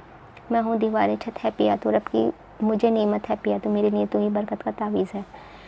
मरियम उसे बड़ी मोहब्बत से तक रही थी। ये मंजर उसे सुकून व राहत बख्श रहा था। जब वो आंखों में भर कर कैद कर लेना चाहती थी, शामिर की आंख खुलते देख वो फ़ौरन ही आंखें मूंद गई थी। मैं बैठे बैठे ही सो गया, वो अपनी आंख मसलते हुए बड़बड़ाया था और फिर आहिस्ते से उठकर अपनी नन्ही शहज़ादी को वापस अपने और मरियम के दरमियान हिस्से में लिटा लिया था। अगले पल उसकी नज़र मरियम पर गई। कमरे की मध्यम सी पीली रोशनी में उसका चेहरा चांद की तरह चमक रहा था। अपने एक हाथ की कोनी तकिए से टिकाकर हाथ के प्याले में अपना चेहरा रख फुर्सत से उस दिलनशीन का चेहरा तकने लगा था। ज़रा कभी मेरी नज़र से तो खुद को देख भी, है चांद भी में भी ताक, न तुझ में एक भी, खुद पे हक है तेरा, तेरे हवाले कर दिया, जिस्म का हर रवा तेरे हवाले कर दिया। उसने आहिस्ते से मरियम का हाथ थामा। वो उसे जगाना नहीं चाहता था, बस उसके लम्स को महसूस करना चाहता था। लेकिन अगले ही लम्हे मरियम ने आंख खोली और उन दोनों की आंखें मिली थीं। दोनों की एक दूसरे को बड़ी मोहब्बत से तक रहे थे। जो भी है सब मेरा तेरे हवाले कर दिया। आपने मुझे बुलाया साले साहब? अमन शहर आया हुआ था। उसने फ़हीम के घर शहरोज़ को बुलाया था। वो लॉन्ज में शाहाना अंदाज में सोफ़े पर बैठा हुआ था। जब शहरोज़ उसके सामने आकर बैठा, शहरोज़ बहुत खुशगवार मूड में नज़र आ रहा था। आफिया को जहेज़ में ज़मीन दी है, वो मैं तो क्या कोई भी नहीं बेच सकता इस वक्त, चूँकि दादा ने शराइत आयद की हुई है कि सब हिस्सेदार रजामंदी देंगे तो ही चीज़ बिकेगी, वरना नहीं। हिस्सेदार तो फिर मान जाएं, मगर जैसे ही ये ज़मीन बिकेगी, याद रखना दादा के कान खड़े हो जाएंगे। अमन की बात सुन शहरोज़ उसे उलझकर देखने लगा था। एक तो लम्हे तक उससे समझ ही नहीं आया कि मुकाबिल बोल क्या रहा है। क्या? किसने कहा तुमसे ज़मीनें बेचने के लिए? वो खासा उलझकर पूछ उठा था। तुम्हें अनजान बनने की ज़रूरत नहीं है, मुझे इन ज़मीनों को बेचने में कोई मसला नहीं। ये मामूली सी ज़मीनें मेरी बहन के आंसू से ज़्यादा कीमती नहीं है मेरे लिए, मगर सारा मसला ये है कि मैं उन्हें बेचकर दादा के कान खड़े नहीं कर सकता। माना वो ये जानते हैं कि आफिया ज़िंदा है, लेकिन वो ये नहीं जानते कि आफिया तुम्हारे निकाह में है, और ना ही मैं चाहता हूँ कि वो जाने, वरना वो ख्वामों ही मेरी बहन के पीछे पड़ जाएंगे। तुम्हारा और तुम्हारी माँ का ज़रा सा लालच मेरी बहन की जान पर बनाएगा। अमन के जुमले थे या तज़लील के तमाचे, मुकाबिल ने अपने रूह तक पर उन्हें महसूस किया था। एक मिनट, तुम कह रहे हो कि आफिया रोई है तुम्हारे सामने? उसे जैसे यकीन ही न आया हो अपने कानों पर। उसके नज़दीक एक तो आफिया को दुनिया की हर खुशी देने की कोशिश कर रहा था, फिर आफिया क्यों रोई अपने भाई के सामने? और ये ज़मीनें बेचने की बात कहाँ से आ गई बीच में? उसे जहनी दबाव मत देना शहरोज़, फिर कभी अगर कुछ चाहिए तो डायरेक्ट मुझसे मांग लेना। मैंने तुम्हें शादी से पहले ही बता दिया था कि मेरी बहन जहनी तौर पर दबाव लेने के काबिल नहीं है। उसके बावजूद तुम और तुम्हारी माँ मेरी बहन को दबाव में रख रहे हो।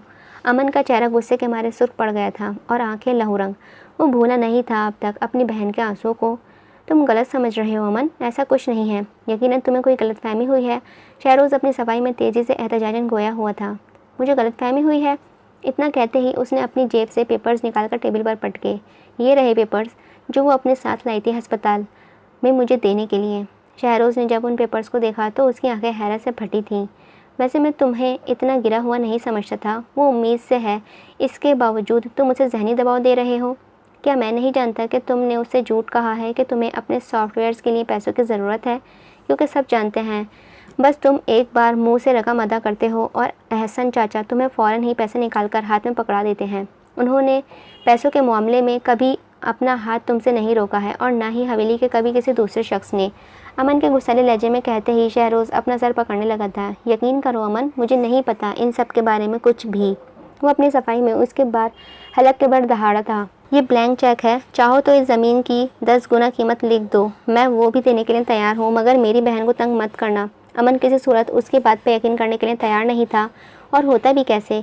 क्या वो नहीं जानता था कि पहले शहरोज़ जोनी से शादी करना चाहता था जायदाद के लिए? उसके नज़दीक वो माँ बेटे शुरू से ही लालची हैं। मैं आफिया से मोहब्बत करता हूँ और मैंने उसके बगैर किसी लालच की शादी की है अमन। जब तुमने जहेज़ देने की बात तक नहीं की थी, मैं इससे पहले ही मौलवी साहब को ले आया था, अगर तुम्हें याद हो। मैं अपनी बीवी और बच्चे के लिए खुद कुछ बनना चाहता हूँ, दूसरे के टुकड़ों पर नहीं पालना चाहता उन्हें। मैं नहीं जानता ये इतनी बड़ी गलतफहमी कैसे हुई, लेकिन यकीन करो दोबारा मेरी बीवी कभी तुम्हारे पास इस सिलसिले में नहीं आएगी। उसने आफिया नहीं कहा, उसने मेरी बीवी का लफ्ज़ अदा किया। जैसे जता रहा हो तुम्हारी बहन बाद में है, अब वो पहले मेरी बीवी है। वो गाड़ी में सफ़र कर रहा था जब उसकी निगाहें शीशे से बाहर एक मंज़र पर जाकर ठहर गई थी। उसने देखा एक 16 साल लड़का एक कम उम्र लड़की को साइकिल चलाना सिखा रहा है। साइकिल सीखने सिखाने के इस प्रोसेस में जवान दोनों के चेहरे पर मुस्कुराहट थी। बस वो अमन को अपनी जानिब खींच रही थी। कभी कभार जब हम किसी को बहुत खूबसूरत लम्हे जीता हुआ देखते हैं तो हमारे दिलों में ख्वाहिश उठती है कि काश हम भी इस मंज़र को इसी तरह जिएं। वो उन्हें देखता रहा, यहाँ तक कि गाड़ी आगे बढ़ गई और वो कम उम्र कपल आंखों से आहिस्ता आहिस्ता ओझल हो गए थे। आज इतनी देर से क्यों आए हो आप? शहरोज़ जैसे ही कमरे में दाखिल हुआ, आफिया फ़ौरन ही फ़िक्रमंद लहजे में पूछने लगी, ये क्या है आफिया? उस नौजवान की आंखें सुर्ख थीं। आफिया को महसूस हुआ जैसे वो अंगारे बरसा रहा हो उस पर। इससे पहले कभी उसने शहरोज़ की आंखों में इतना गज़बनाक नहीं देखा था, लेकिन जब इन पेपर्स के पर निगाहें गईं तो वह हक्का बक्का रह गई। ये वही पेपर्स थे ज़मीनों के जो उसने अमन को दिए थे। ये आपके पास कैसे आए? वो लचकर तेज़ी से पूछ उठी थी। इसका मतलब अमन सच कह रहा था, तुमने वाकई इन्हें बेचने की कोशिश की है? क्या मैं पूछ सकता हूँ क्यों? अगले ही लम्हे उसने गुस्से से आग बबूला होकर आफिया का बाजू पकड़कर अपने रूबरू खड़ा किया था। मैंने कुछ पूछा है आफिया, क्यों? कोई कमी है मेरी मोहब्बत में? क्या मैं तुम्हें कुछ नहीं रखता? वो उस लड़की का नाजुक बाजू झंझोड़ते हुए बिखरे हुए लहजे में उससे इस्तफसार करने लगा था। अमन ने आज सिर्फ उसे ही नहीं उसकी मोहब्बत को भी ज़लील किया था। उसे लालची कहा, जबकि वो आफिया के मामले में कभी भी लालची नहीं था। मैंने कब कहा कि आप मुझे खुश नहीं रखते? मैं तो बस अभी वो बोल ही रही थी कि मुकाबिल तेज़ी से बीच में बात काटते हुए दहाड़ा था। तुम तो बस क्या आफिया, मेरी इज़्ज़त व मोहब्बत का जनाजा निकाल कर आ रही हो तो अपने भाई के सामने। मैंने तो तुमसे कभी तुम्हारी जहेज़ के मुतालिक बात ही नहीं की। इन ज़मीनों को बेचने का ख्याल तुम्हें कहाँ से आया फिर? और तुमसे किसने कहा कि मुझे अपने सॉफ्टवेयर्स बनाने के लिए पैसों की ज़रूरत है? क्या तुमने मुझे इतना बेगैरत समझ रखा है कि मैं अपनी ज़रूरियात पूरी करने के लिए तुम्हारी जहेज़ पर नज़र रखूँगा? उसका गुस्सा आफिया को सहमा गया था। उसने तो वही किया जो उसकी सास ने कहा था, जिसकी वजह से वो इतने दिनों से उसके पीछे पड़ी हुई थी और उसे जहनी दबाव दे रही थी मुसलसल। फिर शहरोज़ इतना क्यों बहरम हो रहा था उस पर? क्या उसने वो नहीं किया जो उसकी माँ चाहते थे? अब चुप क्यों हो, बोलो। आफिया की खामोशी जैसे शहरोज़ को चुप रही थी। वो तेज़ी से उसके साथ मज़ीद झंझोड़ते हुए बोला था, क्या कहूँ जब मुझे खुद पर समझ ही नहीं आ रहा।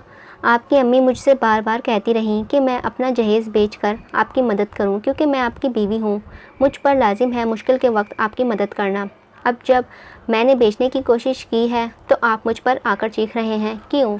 वो रुहासा उलझकर लहजे में गोया हुई थी। इसकी नज़रों ने आंसू झरझर मोतियों की तरह बह रहे थे। अम्मी ने तुमसे कहा है? शहरोज़ जैसे हैरान हुआ था, लेकिन साथ साथ उसकी पकड़ भी आफिया के बाजू पर ढीली पड़ी थी। अगले ही पल वो फ़ौरन ही कमरे से निकल गया। अम्मी, अम्मी, वो उनकी दरवाजे से बाहर खड़ा हुआ चीख रहा था। क्या हो गया है, ऐसे क्यों चीख रहे हो इतनी रात को खड़े होकर मेरे दरवाजे पर? क्या आपने आफिया को जहेज़ में मिलने वाली ज़मीन बेचने पर फोर्स किया है? बानो को वो लड़का बहुत गुस्से में नज़र आ रहा था। बानो ने एक बार शहरोज़ के सुर्ख चेहरा देखा और फिर से उसके पीछे आती आफिया को। तो इसने कान भरे हैं तुम्हारे मेरे खिलाफ? वो आफिया के वजूद को तीखी नज़रों से तकती शहरोज़ की जानिब मुतवज्जह होकर नरमी से पूछने लगी थी। इसने कान नहीं भरे, मुझे खुद पता चला है, वो तेज़ी से रत में बोला था। तो अब तुम मुझे अपनी बीवी के सामने जलील करोगे? यही औकात है मेरी कि ज़िंदगी भर इन हवेली वालों से जलील होती रही और अब अपने ही बेटे और बहू से जलील हूँ। बानो ने शहरोज़ को भरम होता देख फ़ौरन ही अपना रोना धोना स्टार्ट किया था। तुमसे किसने कहा मेरे पीछे आने की? तुम जाओ कमरे में। अपनी माँ को रोता देख वो नौजवान फ़ौरन ही आफिया की जानिब मुड़कर बरहमी से गोया हुआ था। जी। आफिया खामोशी से पहले तो पलट कर जाने लगी, मगर फिर उस ख्याल आया कि नहीं, इसका भी हक़ है ये जानने का कि आखिर चल क्या रहा है। फिर पूछगछ करना किसी अमल के मुतालिक ये इस शख्स को जलील करना तो नहीं होता। फिर वो ख्वामोखा ही क्यों रोना शुरू हो गई थी? तुम गई नहीं? शहरोज़ उसका इंतज़ार कर रहा था जाने का, लेकिन उसे अपनी जगह से ना हिलता देख वो उसकी जानिब मुड़कर इस्तफसार करने लगा। नहीं, मैं भी इस घर का फ़र्द हूँ, मुझे भी पता होना चाहिए कि इस घर में चल क्या रहा है। आखिर में मुझ पर ही तो लाजिम है अपना जहेज़ बेचकर अपने शौहर के काम आना। उसने आखिरी जुमला बानो की जानिब देखते हुए जता कर अदा किया था। बानो तब जलील नहीं हुई थी जब वो अपनी बहू को जो उम्मीद से है ज़हनी दबाव दे रही थी जहेज़ में मिली ज़मीनों को बेचने पर। तो फिर अब इसी बात के मुतालिक पूछगछ पर कैसे जलील हो गई? मतलब मांगने पर जलील नहीं होता बंदा, मांगने के मुतालिक पूछने पर जलील हो जाता है। अजीब। शहरोज़ ने हैरत से आफिया को देखा था। वो कभी इतनी शार्प ज़बान इस्तेमाल नहीं करती थी जितनी उस लम्हे कर रही थी। उसकी बात सुनने के बाद फिर हिम्मत ना हुई शहरोज़ की कि उससे ये कहने की कि वो वहाँ से जाए। वो बहुत शर्मिंदा सा हो गया था, जिसकी वजह से उसका गुस्सा मज़ीद बढ़ा। सिर्फ आपकी वजह से आज मुझे जलील होना पड़ रहा है अपनी बीवी और साले के सामने।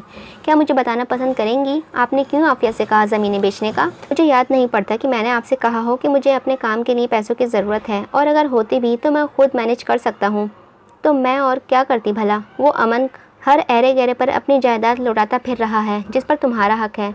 तुम भी तो इस हवेली के बेटे हो शाहमीर और अमन की तरह, और उन लोगों के पास ऐरे गैरों को देने के लिए हैं, मगर तुम्हें देने के लिए कुछ नहीं। मैं तो सिर्फ इस लड़की से वो वापस ले रही थी जो तुम्हारा है, जिस पर तुम्हारा हक होना चाहिए था, ना कि। ऐरे गहरे का लफ्ज़ अदा करते वक्त दोनों बार ही बानो ने आफिया की जानिब हिकारत से देखा था। आफिया को पहली बार महसूस हुआ बानो उससे किस कदर नफरत करती है और दिल में किस कदर हसद व बुग़्ज़ लिए बैठी है। आफिया को बानो की बातें ज़्यादा समझ नहीं आ रही थी, चूँकि ना तो वो हवेली को जानती थी और ना ही हवेली वालों को, लेकिन उसने इतना ज़रूर इल्म था कि वो ज़मीनें उसके भाई ने उसे जहेज़ में दी हैं, जिन पर सिर्फ उसका हक है। अभी बानो बोल ही रही थी कि शहरोज़ तेज़ी से बीच में जताते हुए बोला, आफिया भी मेरी है अम्मी। उस नौजवान ने फ़कत एक जुमला कहा और सारी लड़ाई ख़त्म कर दी। ये जुमला सुनते ही आफिया की नज़रें उसके खूबसूरत सुर्ख चेहरे पर मंजमद हो गई थी। कहने को बहुत सादा सा जुमला था उस नौजवान ने, मगर अपने मायने में इतना मुकम्मल कि आफिया को इस लम्हे पहली बार लगा कि वो वाकई उसकी हो गई है, जिस्म व रूह दोनों से। अम्मी, आप अपना सामान पैक कर लें। शहरोज़ का फ़कत ये जुमला अदा करना था कि बानो की आंखें हैरत से फैलीं। तुम मुझे इस लड़की के पीछे घर से निकाल रहे हो? इस अमन की छोड़ी हुई कनीज़ के पीछे? अम्मी, वो हलक के बल चीखा था। अपनी माँ की जहरीली बातें सुनने के बाद उसे अंदाज़ा हो गया था कि उसकी माँ ने आफिया को अभी तक कबूल नहीं किया है। यही सबब था कि वो लड़का दिली तौर पर घबरा गया। उसे शदीद खौफ लाहिक हुआ कि कहीं उसकी माँ उसके गैर मौजूदगी में आफिया को उसकी माजी से आगाह ना कर दे। इसीलिए बेहतर यही लगा उन्हें वापस हवेली ही छोड़ आए। अभी वो इतना पावरफुल नहीं था कि 2 घर अफोर्ड कर सके और अपनी और आफिया की तालीम का खर्च भी उठा सके, इसीलिए उन्हें कुछ वक्त के लिए हवेली छोड़कर आ रहा था। उसका इरादा यही था कि जब वो थोड़ा सा सेट हो जाएगा तो पैसों के मामूलात में तो वो अपनी माँ के लिए एक नया व अलग घर लेकर देगा। उन्हें इस वक्त आफिया के साथ रखना यकीनन आफिया की ज़िंदगी को ख़तरे में डालने जैसा ही था, और वो अपनी बीवी को खोना नहीं चाहता था। बानो चाहती तो आफिया को कबूल करके अपनी एक खुशहाल ज़िंदगी बसर कर सकती थी, लेकिन औरतों में जलन व हसद का मादा मर्दों से कहीं ज़्यादा होता है, और कभी कभार वो ऐसी जलन हसद में में ख़ुद को जला बैठती हैं जिन्हें जैसे बानो जला बैठी हो। दिन रात मेहनत करते करते 3 साल का अरसा कब आंखों ही आंखों में गुजर गया खबर ही ना हुई। काश मैं भी चल पाती तुम्हारे साथ। तुम्हारी ज़िंदगी का इतना बड़ा दिन है और मैं तुम्हारे साथ नहीं जा सकती, जबकि मैं शिद्दत से चाहती हूँ देखना कि किस तरह वो लोग तुम्हें पगड़ी पहनाते हैं, किस तरह दादा तुम्हारे हाथों में अपनी ख़ानदानी तलवार देते हैं, किस तरह सब कुछ होगा, हर एक चीज़। जूनी उसके गले में शॉल डालते हुए जुगनू की तरह जगमगाती आंखों के साथ गोया हुई थी। आज उसके पूरे गांव के सामने गद्दी नशीनी की तकरीर थी, जिसके बाद वो गांव का सरपंच की कुर्सी पर बैठने वाला था। अमन से कहीं ज़्यादा जूनी एक्साइटेड नज़र आ रही थी, और आखिर क्यों करना होती, उसका शौहर पूरे गांव का सरपंच बनने वाला था। मगर गांव का सरपंच बनना उस अचीवमेंट के आगे कुछ भी नहीं था जो वो हासिल कर चुका था। अमन ने उस लड़की से एक लफ्ज़ न कहा, बस उसे बड़ी मोहब्बत व गर्मजोशी से अपने गले से लगा लिया। दुनिया भर की खुशबू एक तरफ और उस लड़की में से आती महक एक तरफ, जो उसे दिली सुकून मुहैया करती थी। चाहे वो कितनी ही थका हुआ हो क्यों ना हो, बस ये खुशबू काफ़ी होती है उसे तरोताज़ा करने के लिए, दोबारा हौसला व हिम्मत देने के लिए। अमन उसकी जुल्फ़ों में अपना चेहरा छुपाए आहिस्ता आहिस्ता सांस ले रहा था, जैसे उसकी खुशबू को खुद में समो लेना चाहता हो। अभी वो उसकी महक में खोया हुआ ही था कि दरवाज़ा नॉक हो। बाबा, बड़े बाबा आपको बुला रहे हैं, चलें, वक्त हो गया है। जूनी जाना चाहती थी उसके साथ, लेकिन मुमकिन ना था, क्योंकि वो एक कनीज़ थी और कनीज़ों को पंचायत में जाने की इजाज़त नहीं थी गांव के कानून के मुताबिक। मानो कनीज़ें इंसान ना हो, उनका कोई हक ना हो ज़िंदगी पर। कोई उनके साथ कुछ भी करे, वो पंचायत में उसकी शिकायत नहीं कर सकती थी। शिकायत करना तो दूर की बात, उन्हें पंचायत में जाने तक की इजाज़त नहीं थी। कनीज़ों का दौर सालों पहले ख़त्म हो चुका, मगर गांव देहात में ये अभी भी जारी है, बस नाम बदल गया है। कहीं वडेरों के मुलाजिम कहते हैं तो कहीं पीर के मुरीद। कहीं कनीज़ मुलाजिम मुरीद के साथ जो जानवरों जैसा सलूक किया जाता है, वो किसी से ढुके छुपी बात नहीं है। चलो, अल्लाह हाफ़िज़। उसकी पेशानी को नरमी से चूमता हुआ वो अलविदा कर बाहर की जानिब बढ़ गया था। मैं बड़ी मुसर्रत और ख़ुशी के साथ आज से अमन बख्श चौधरी को अपनी जगह से इस गांव का नया सरपंच मुकर्रर करता हूं। इब्राहिम बख्श के एलानिया व फ़खरानिया कहते ही पूरा मैदान तालियों से गूंज उठा था। इब्राहिम बख्श ने सबसे सामने अमन बख्श को अपनी पगड़ी पहनाई। सब अमन को बारी बारी गले मिलकर मुबारकबाद दे रहे थे। शाहमीर जब मुबारकबाद देने आया तो वो अकेला नहीं था, उसकी गोद में उसकी नन्ही शहज़ादी जुवेरिया मौजूद थी, जिसे प्यार से जिया बुलाया करते थे। हवेली के किसी मर्द को पसंद नहीं था शाहमीर का अपनी लड़की को यूं लेकर फिरना, लेकिन वो फिरता था, वो भी बड़े फ़ख्र से गोद में लिए। जैसे गांव के मर्द अपने बेटों के नाज उठाते हैं, उससे कहीं ज़्यादा वो अपनी बेटी के नाज उठाता था। यही वजह थी कि इब्राहिम बख्श उससे बहुत चिढ़ने लगे थे, मगर ना उसने कभी पहले कभी परवाह की थी और ना ही वो अब कर रहा था। जिया, अमन के संजीदा चेहरे पर जिया को देखते ही एक खूबसूरत सी मुस्कान रक्स हुई थी। उसने फ़ौरन ही शाहमीर से अपनी भतीजी को गोद में ले लिया था। अगर वो सिर्फ शाहमीर की बेटी होती तो एक वक्त अमन इतनी अहमियत ना देता, लेकिन वो जूनी की भांजी थी। जूनी जान लुटाती थी अपनी भांजी पर, तो फिर ये कैसे मुमकिन था कि अमन उससे मुंह मोड़ लेता। वो हर उस शख्स को इज़्ज़त व अहमियत देता था जो जूनी के नज़दीक थे। वो हसीन नौजवान गाँव का पहला सरपंच बना जो किसी बच्चे को नहीं, बच्ची को गोद में लिए बैठा था, वो भी बड़ी शान से। सबसे पहले तो मैं अपने रब के बाद अपने दादा का शुक्र अदा करना चाहूँगा कि मुझे इस काबिल समझा कि अपनी जगह इस गांव का सरपंच बनाने का मौका दिया, ताकि मैं इस गांव के अच्छे से खिदमत कर सकूं, और यकीन जाने मैं करूँगा, आज से, अभी से, इसी वक्त से। उसने आखिरी जुमला बहुत जताते हुए महफमाना अंदाज में अदा किया था। इस लम्हे उस शख्स का चेहरा इस कदर रूपदार था कि सिर्फ उसे देखने से ही लोगों को झरझरी से महसूस हो रही थी। उस शख्स की आंखें इस कदर पुरवकार व पावरफुल थीं कि किसी की भी मजाल नहीं थी कि उस वजिया मर्द से इस एक पल के लिए भी अपनी आंखें मिला सके।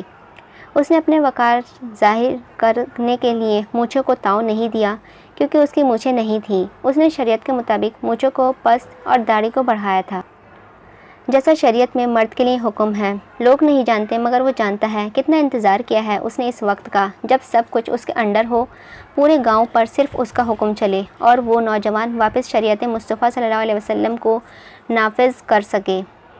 मैं अमन बख्श चौधरी, इस गांव का सरपंच, ऐलान करता हूं कि आज से मैंने फ़रसूद निज़ाम को ख़त्म किया और एक नए निज़ाम की बुनियाद रखता हूं। इस निज़ाम में अमीर व गरीब बराबर होंगे। जुर्म करने पर अमीर व ज़मींदारों को भी उसी तरह सज़ा मिलेगी जिस तरह गरीब किसान को मिलती है। आज से हवेली के दरवाज़ों पर किसी को भी सिफारिश लाने की इजाज़त नहीं। जिसको जो बोलना है वो यहीं भरी पंचायत में बोलेगा। दूसरा, सैलाब के आने पर इस बार सिर्फ हवेली के ज़मीनों को ही नहीं बल्कि सारे किसानों की ज़मीनों को बचाने की कोशिश की जाएगी। बस इसका ये जुमला सुनना था कि इब्राहिम बख्श की आंखें हैरत से फैली थीं। अमीर राज ही तब करता है जब गरीब गुर्बत फल फूल रही हो।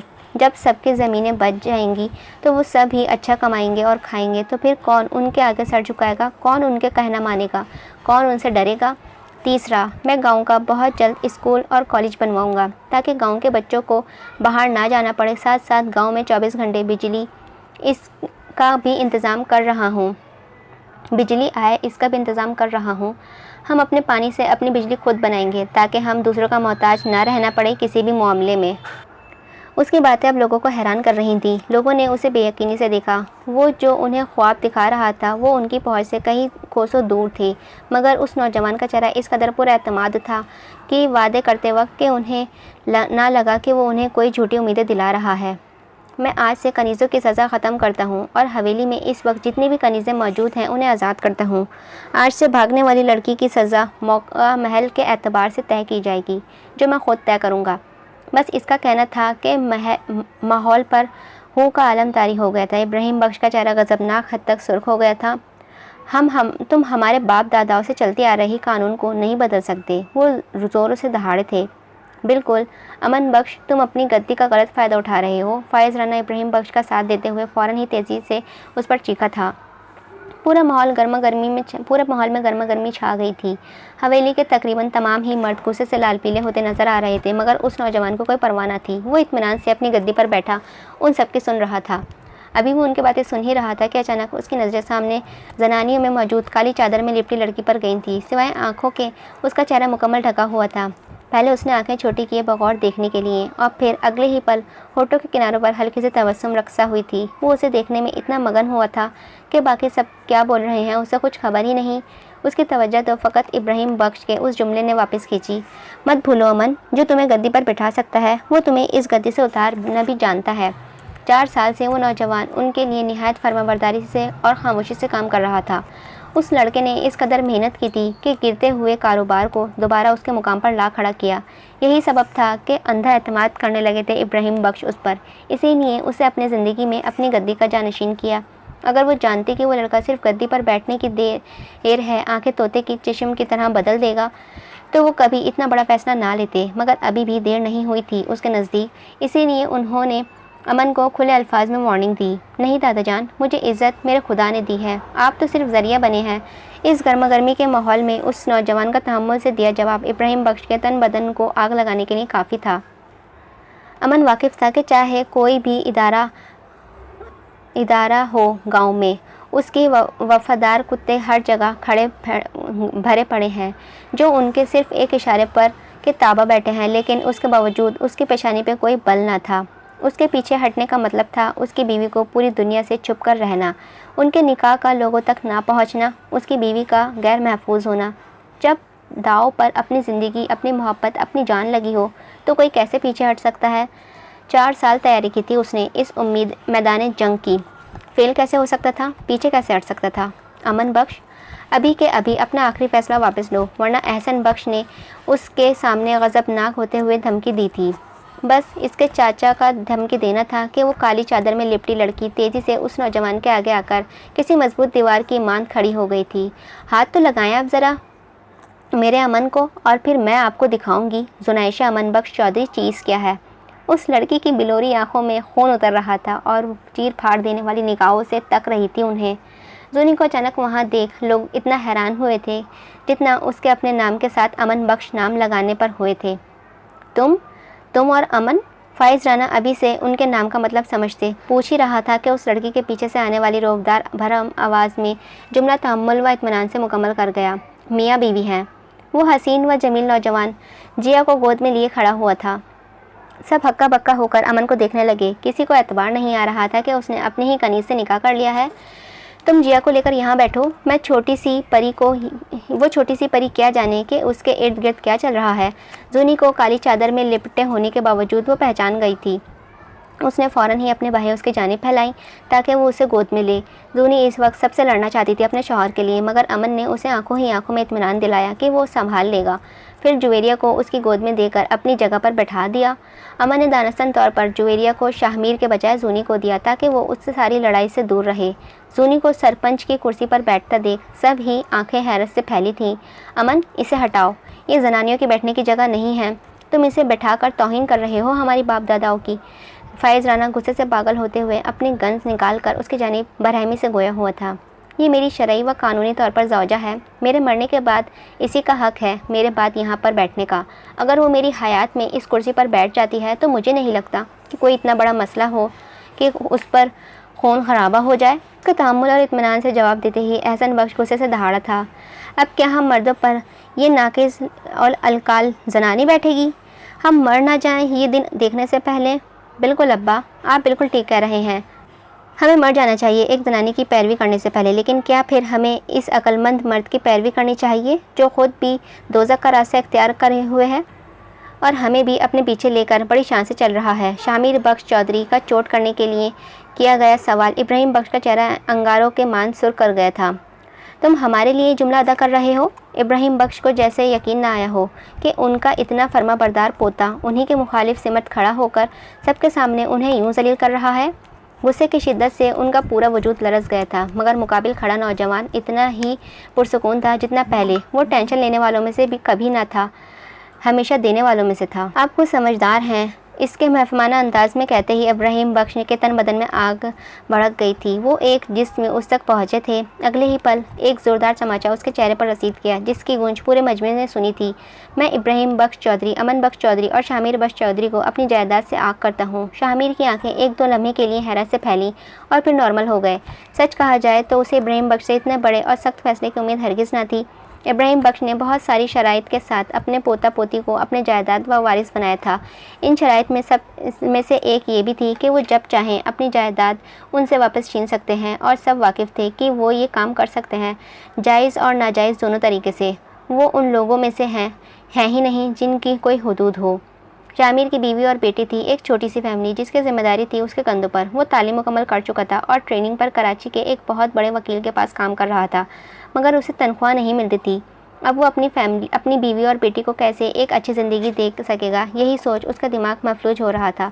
जहाँ शामिर हैरान व परेशान था, वहीं दूसरी जानिब अमन मुतमईन खड़ा था। उसे अच्छे से इल्म था कि बगावत का यही सज़ा मिलेगी। यही वजह तो थी कि उसने 4 साल लगाए अपने अलग से कंपनी इस्टेब्लिश करने में, जिससे उसके बाप दादाओं का कोई वास्ता ही ना हो।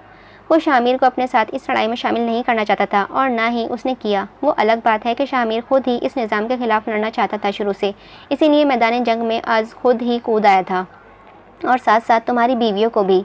इब्राहिम बख्श के कहते ही फ़हीम बख्श फ़ौरन ही एहतजाजन गोया हुए थे।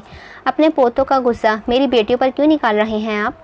इन सब में मेरी बेटियों पर की क्या गलती है? यकीनन नाइंसाफ़ी ही थी। लड़ाई अमन और शामिर कर रहे थे। जूनी और मरियम का तो इन सब से कोई ताल्लुक़ ही ना था, लेकिन उसके बावजूद उन दोनों को घसीटा गया था। इब्राहिम बख्श की बात सुन अमन को समझ आ गई थी कि वो इल्म रखते हैं कि उसकी सारी जायदाद जूनी के नाम ट्रांसफ़र है। इब्राहिम बख्श चाहते थे कि वो दोनों नौजवान ही सड़क पर आ जाएं, पाई पाई के मोहताज हो जाएं, लेकिन ऐसा कभी मुमकिन नहीं हो सकता था जब तक जूनी और मरियम के पास जायदाद का हिस्सा है। यही सबब था कि उन दोनों बहनों को भी लड़ाई में घसीटा। ये उनका तरीका था अपने आगे इन सरकश लड़कों से घुटने टिकवाने का, क्योंकि वो तुम्हारी बेटी ही है जिसकी वजह से ये सब हो रहा है। इब्राहिम बख्श जवाबन तेश के आलम में दहाड़े थे। क्या वो नहीं समझ सकते थे कि वो जूनी ही है जिसकी वजह से अमन बख्श ये सब कर रहा है? हम आज ही वकील को बुलवाकर अपनी सारी जायदाद शहरोज़ बख्श के नाम कर देंगे। बस इनका ये एलानिया जुमला अदा करना था कि बानो जो औरतों में खड़ी थी अपने दिल के मुकाम पर हाथ रखने लगी। उसे तो खुशी के मारे हार्ट अटैक आने को था। लालची शहरोज़ की आंखें भी चमक उठी थीं। उसके तो कभी ख्यालों में भी नहीं गुजरा था कि पूरी जायदाद उसके झोली में यूँ आन गिरेगी। ठीक है, जैसे आपकी ख्वाहिश, मैं अपनी बीवी को लेकर यहाँ से जा रहा हूँ हमेशा के लिए। उस हसीन और पुरवकार नौजवान के जुमले सुनते ही जूनी जिया को गोद में लिए फ़ौरन ही खड़ी हो गई थी। अमन ने सबके सामने ही अपनी बीवी का हाथ थामकर एलानिया कहा। अगले ही पल दोनों की नज़रें मिली थीं। उस लड़की की बलेरी आंखें मुस्कुराती नजर आईं और वो मुस्कुराहट मुकाबिल को दिली तौर पर सुकून बख्श रही थी, मगर साथ साथ हैरान भी किया। जूनी तो कुछ भी नहीं जानती उसकी कंपनी और कामयाबियों के मुतालिक, फिर क्यों इतनी मुतमईन व खुश है? अब वो यही सोच रहा था। जूनी ने जिया को शामिर को दिया।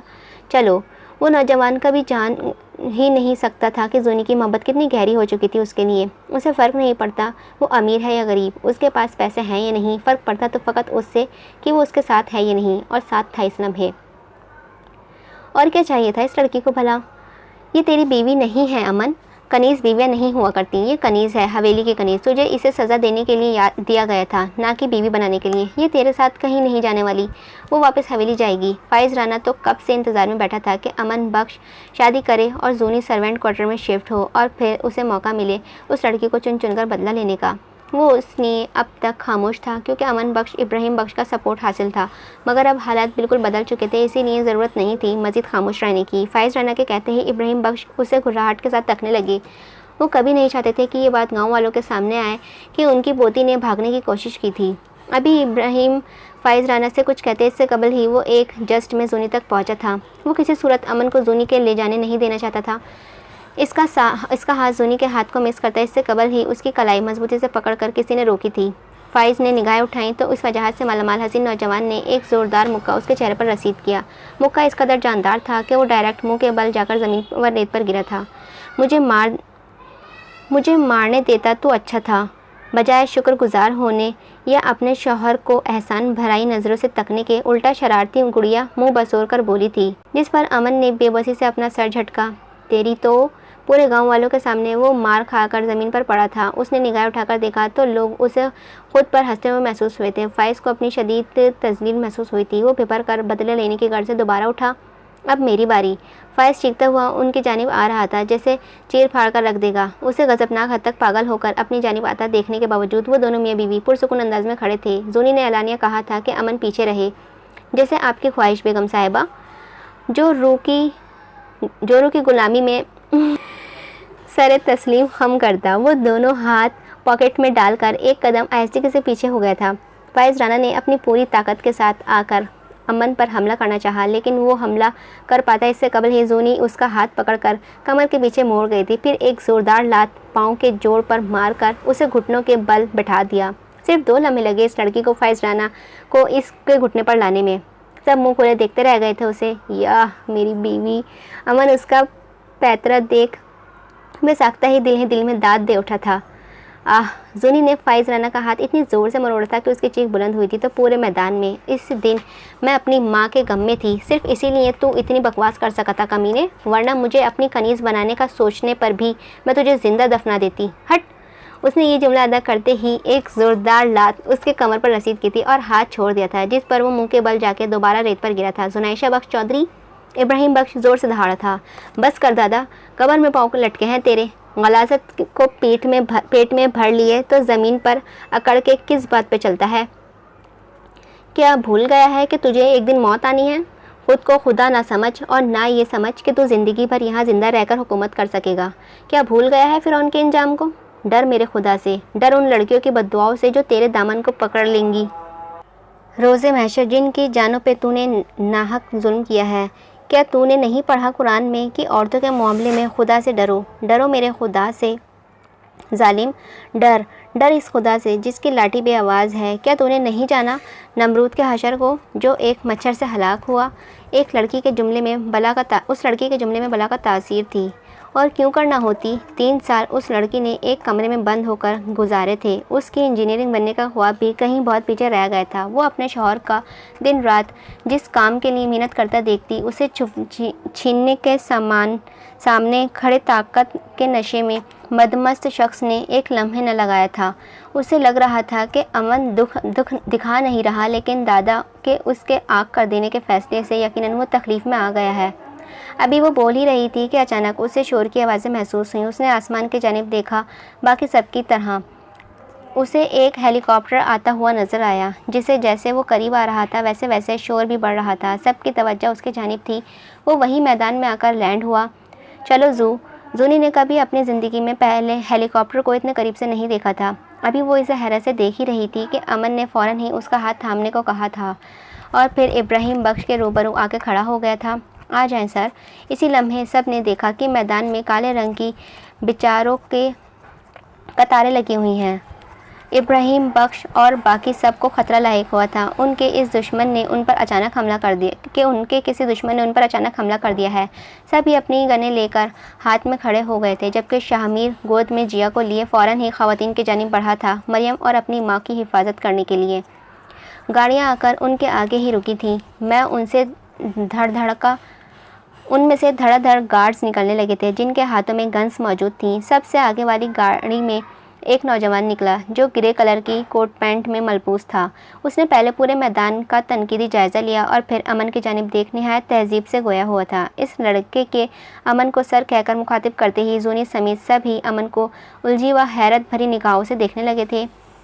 गन नीचे करवाएं दादा, ये मेरे ही गार्ड्स हैं। ये लोग तब तक आपको नुकसान नहीं पहुंचाएंगे जब तक आप मुझे और मेरी बीवी को नुकसान नहीं पहुंचाते। मैं बता देता हूं कि इनमें से एक को भी हल्का लेने की गलती मत कीजिएगा। मेरा एक एक गार्ड आपके 10-10 बंदों को गिरा देने की ताकत रखता है। इसके जुमला मानो एटम बॉम्ब की तरह सबके सरों पर गिरे थे। सभी हक्का बक्का होकर देखने लगे। इब्राहिम बख्श का चेहरा मारे जलाल के सुर्ख हो गया था। ये सब क्या है अमन? वो चाह कर भी पूछे बगैर ना रह सके थे। ओह, शायद मैं आपको कुछ सही से अपना तारुफ करवाना भूल गया हूँ। तो दादा जान मुझसे मिले। मैं हूँ अमन बख्श चौधरी, आयज़ा फ्रेगनेंस का मालिक। शायद आपने नाम ना सुना हो, मगर मैं आपको बताना चाहूँगा, जितना आप पूरे साल में कमाते हैं ना, उतना तो मैं एक हफ्ते में कमा लेता हूँ। आखिरी जुमला उसने कान के पास आकर सरगोशी करने वाले अंदाज में जताते हुए अदा किया था। इब्राहिम बख्श भले आयज़ा फ्रेगनेंस कंपनी को ना जानते हो, लेकिन शाहमीर, शहरोज़ और हर वो नौजवान जिसकी खुशबू का शौक़ है, वो उस कंपनी को बहुत अच्छे से जानता है। तकरीबन 4 साल पहले उस नौजवान ने अपने कारोबार की नई बुनियाद रखी थी, फ़हीम के साथ मिलकर शहर में। ससुर और दामाद ने दिन रात मेहनत की थी उस कारोबार को फलक के ऊंचाइयों तक ले जाने की। अमन 2 तरफ़ा ज़िंदगी जी रहा था। एक तरफ वो इब्राहिम बख्श का कारोबार संभाल रहा था ताकि वो मुतमईन रहे, तो दूसरी जानिब वो अपना नया कारोबार भी मुसलसल चला रहा था शहर में, जिसकी उस ज़हीन नौजवान ने किसी को भनक तक लगने नहीं दी थी। आप किस ताकत को तब ही मात दे सकते हैं जब उससे ज़्यादा ताकतवर बन जाओ, और यही उस नौजवान ने किया था। आज उसका कारोबार ना सिर्फ पाकिस्तान बल्कि गैर मुमालिक तक में फैला हुआ था। वो दुनिया भर में खुशबू का सौदागर था। नाम चलता था उसकी ब्रांड का। उसके परफ्यूम की डिमांड मार्केट में दिन ब दिन बढ़ती ही जा रही थी, मगर आयज़ा फ्रेगनेंस के मालिक को आज तक किसी ने नहीं देखा था। जूनी हैरत से अपने बराबर में खड़े नौजवान को देखने लगी। क्या वो उसे जानती भी थी? वो आयज़ा फ्रेगनेंस ही इस्तेमाल करती थी, क्योंकि अमन उसे अभी इसी ब्रांड के परफ्यूम लाकर देता था शहर से, लेकिन उन्हें इस्तेमाल करते वक्त उसने तो कभी वहम गुमान में भी नहीं आया था कि उसी का शौहर इस कंपनी का मालिक हो सकता है। अभी कुछ वक्त पहले उसे बेस्ट परफ्यूम पर प्रोडक्ट होने पर अवार्ड मिला था, जो चैनलों पर टेलीकास्ट भी हुआ था। जूनी ने देखा था कि उस अवार्ड शो में परफ्यूम का मालिक नहीं आया था और अवार्ड लेने, बल्कि उसका मैनेजर आया था। तब जूनी ने बस यूं ही कह दिया था कि टीवी देखते हुए कि ये बड़े लोग भी कितने अजीब होते हैं ना, अपने एक अवार्ड लेने भी नहीं आ सकते। इस बात से बेखबर कि उस कंपनी का मालिक तो उसी के बराबर में बैठा मैकबुक पर काम करने में मशगूल है। तो तुम मुझे धोखा दे रहे थे इतने सालों से। जो चाहे समझें, उसके नज़दीक किसी की राय अहमियत नहीं रखती थी सिवाय उसकी बीवी के। आगे का नावल कंटिन्यू रहेगा। उम्मीद है आपको ये नावल पसंद आया होगा। अगर पसंद आया हो तो प्लीज़ लाइक कीजिएगा और मेरे चैनल को सब्सक्राइब कीजिएगा। मिलते हैं इस नावल के नेक्स्ट पार्ट के साथ। जब तक के लिए अपना ध्यान रखिएगा और मुझे अपनी दुआओं में याद रखिएगा। अल्लाह हाफ़िज़।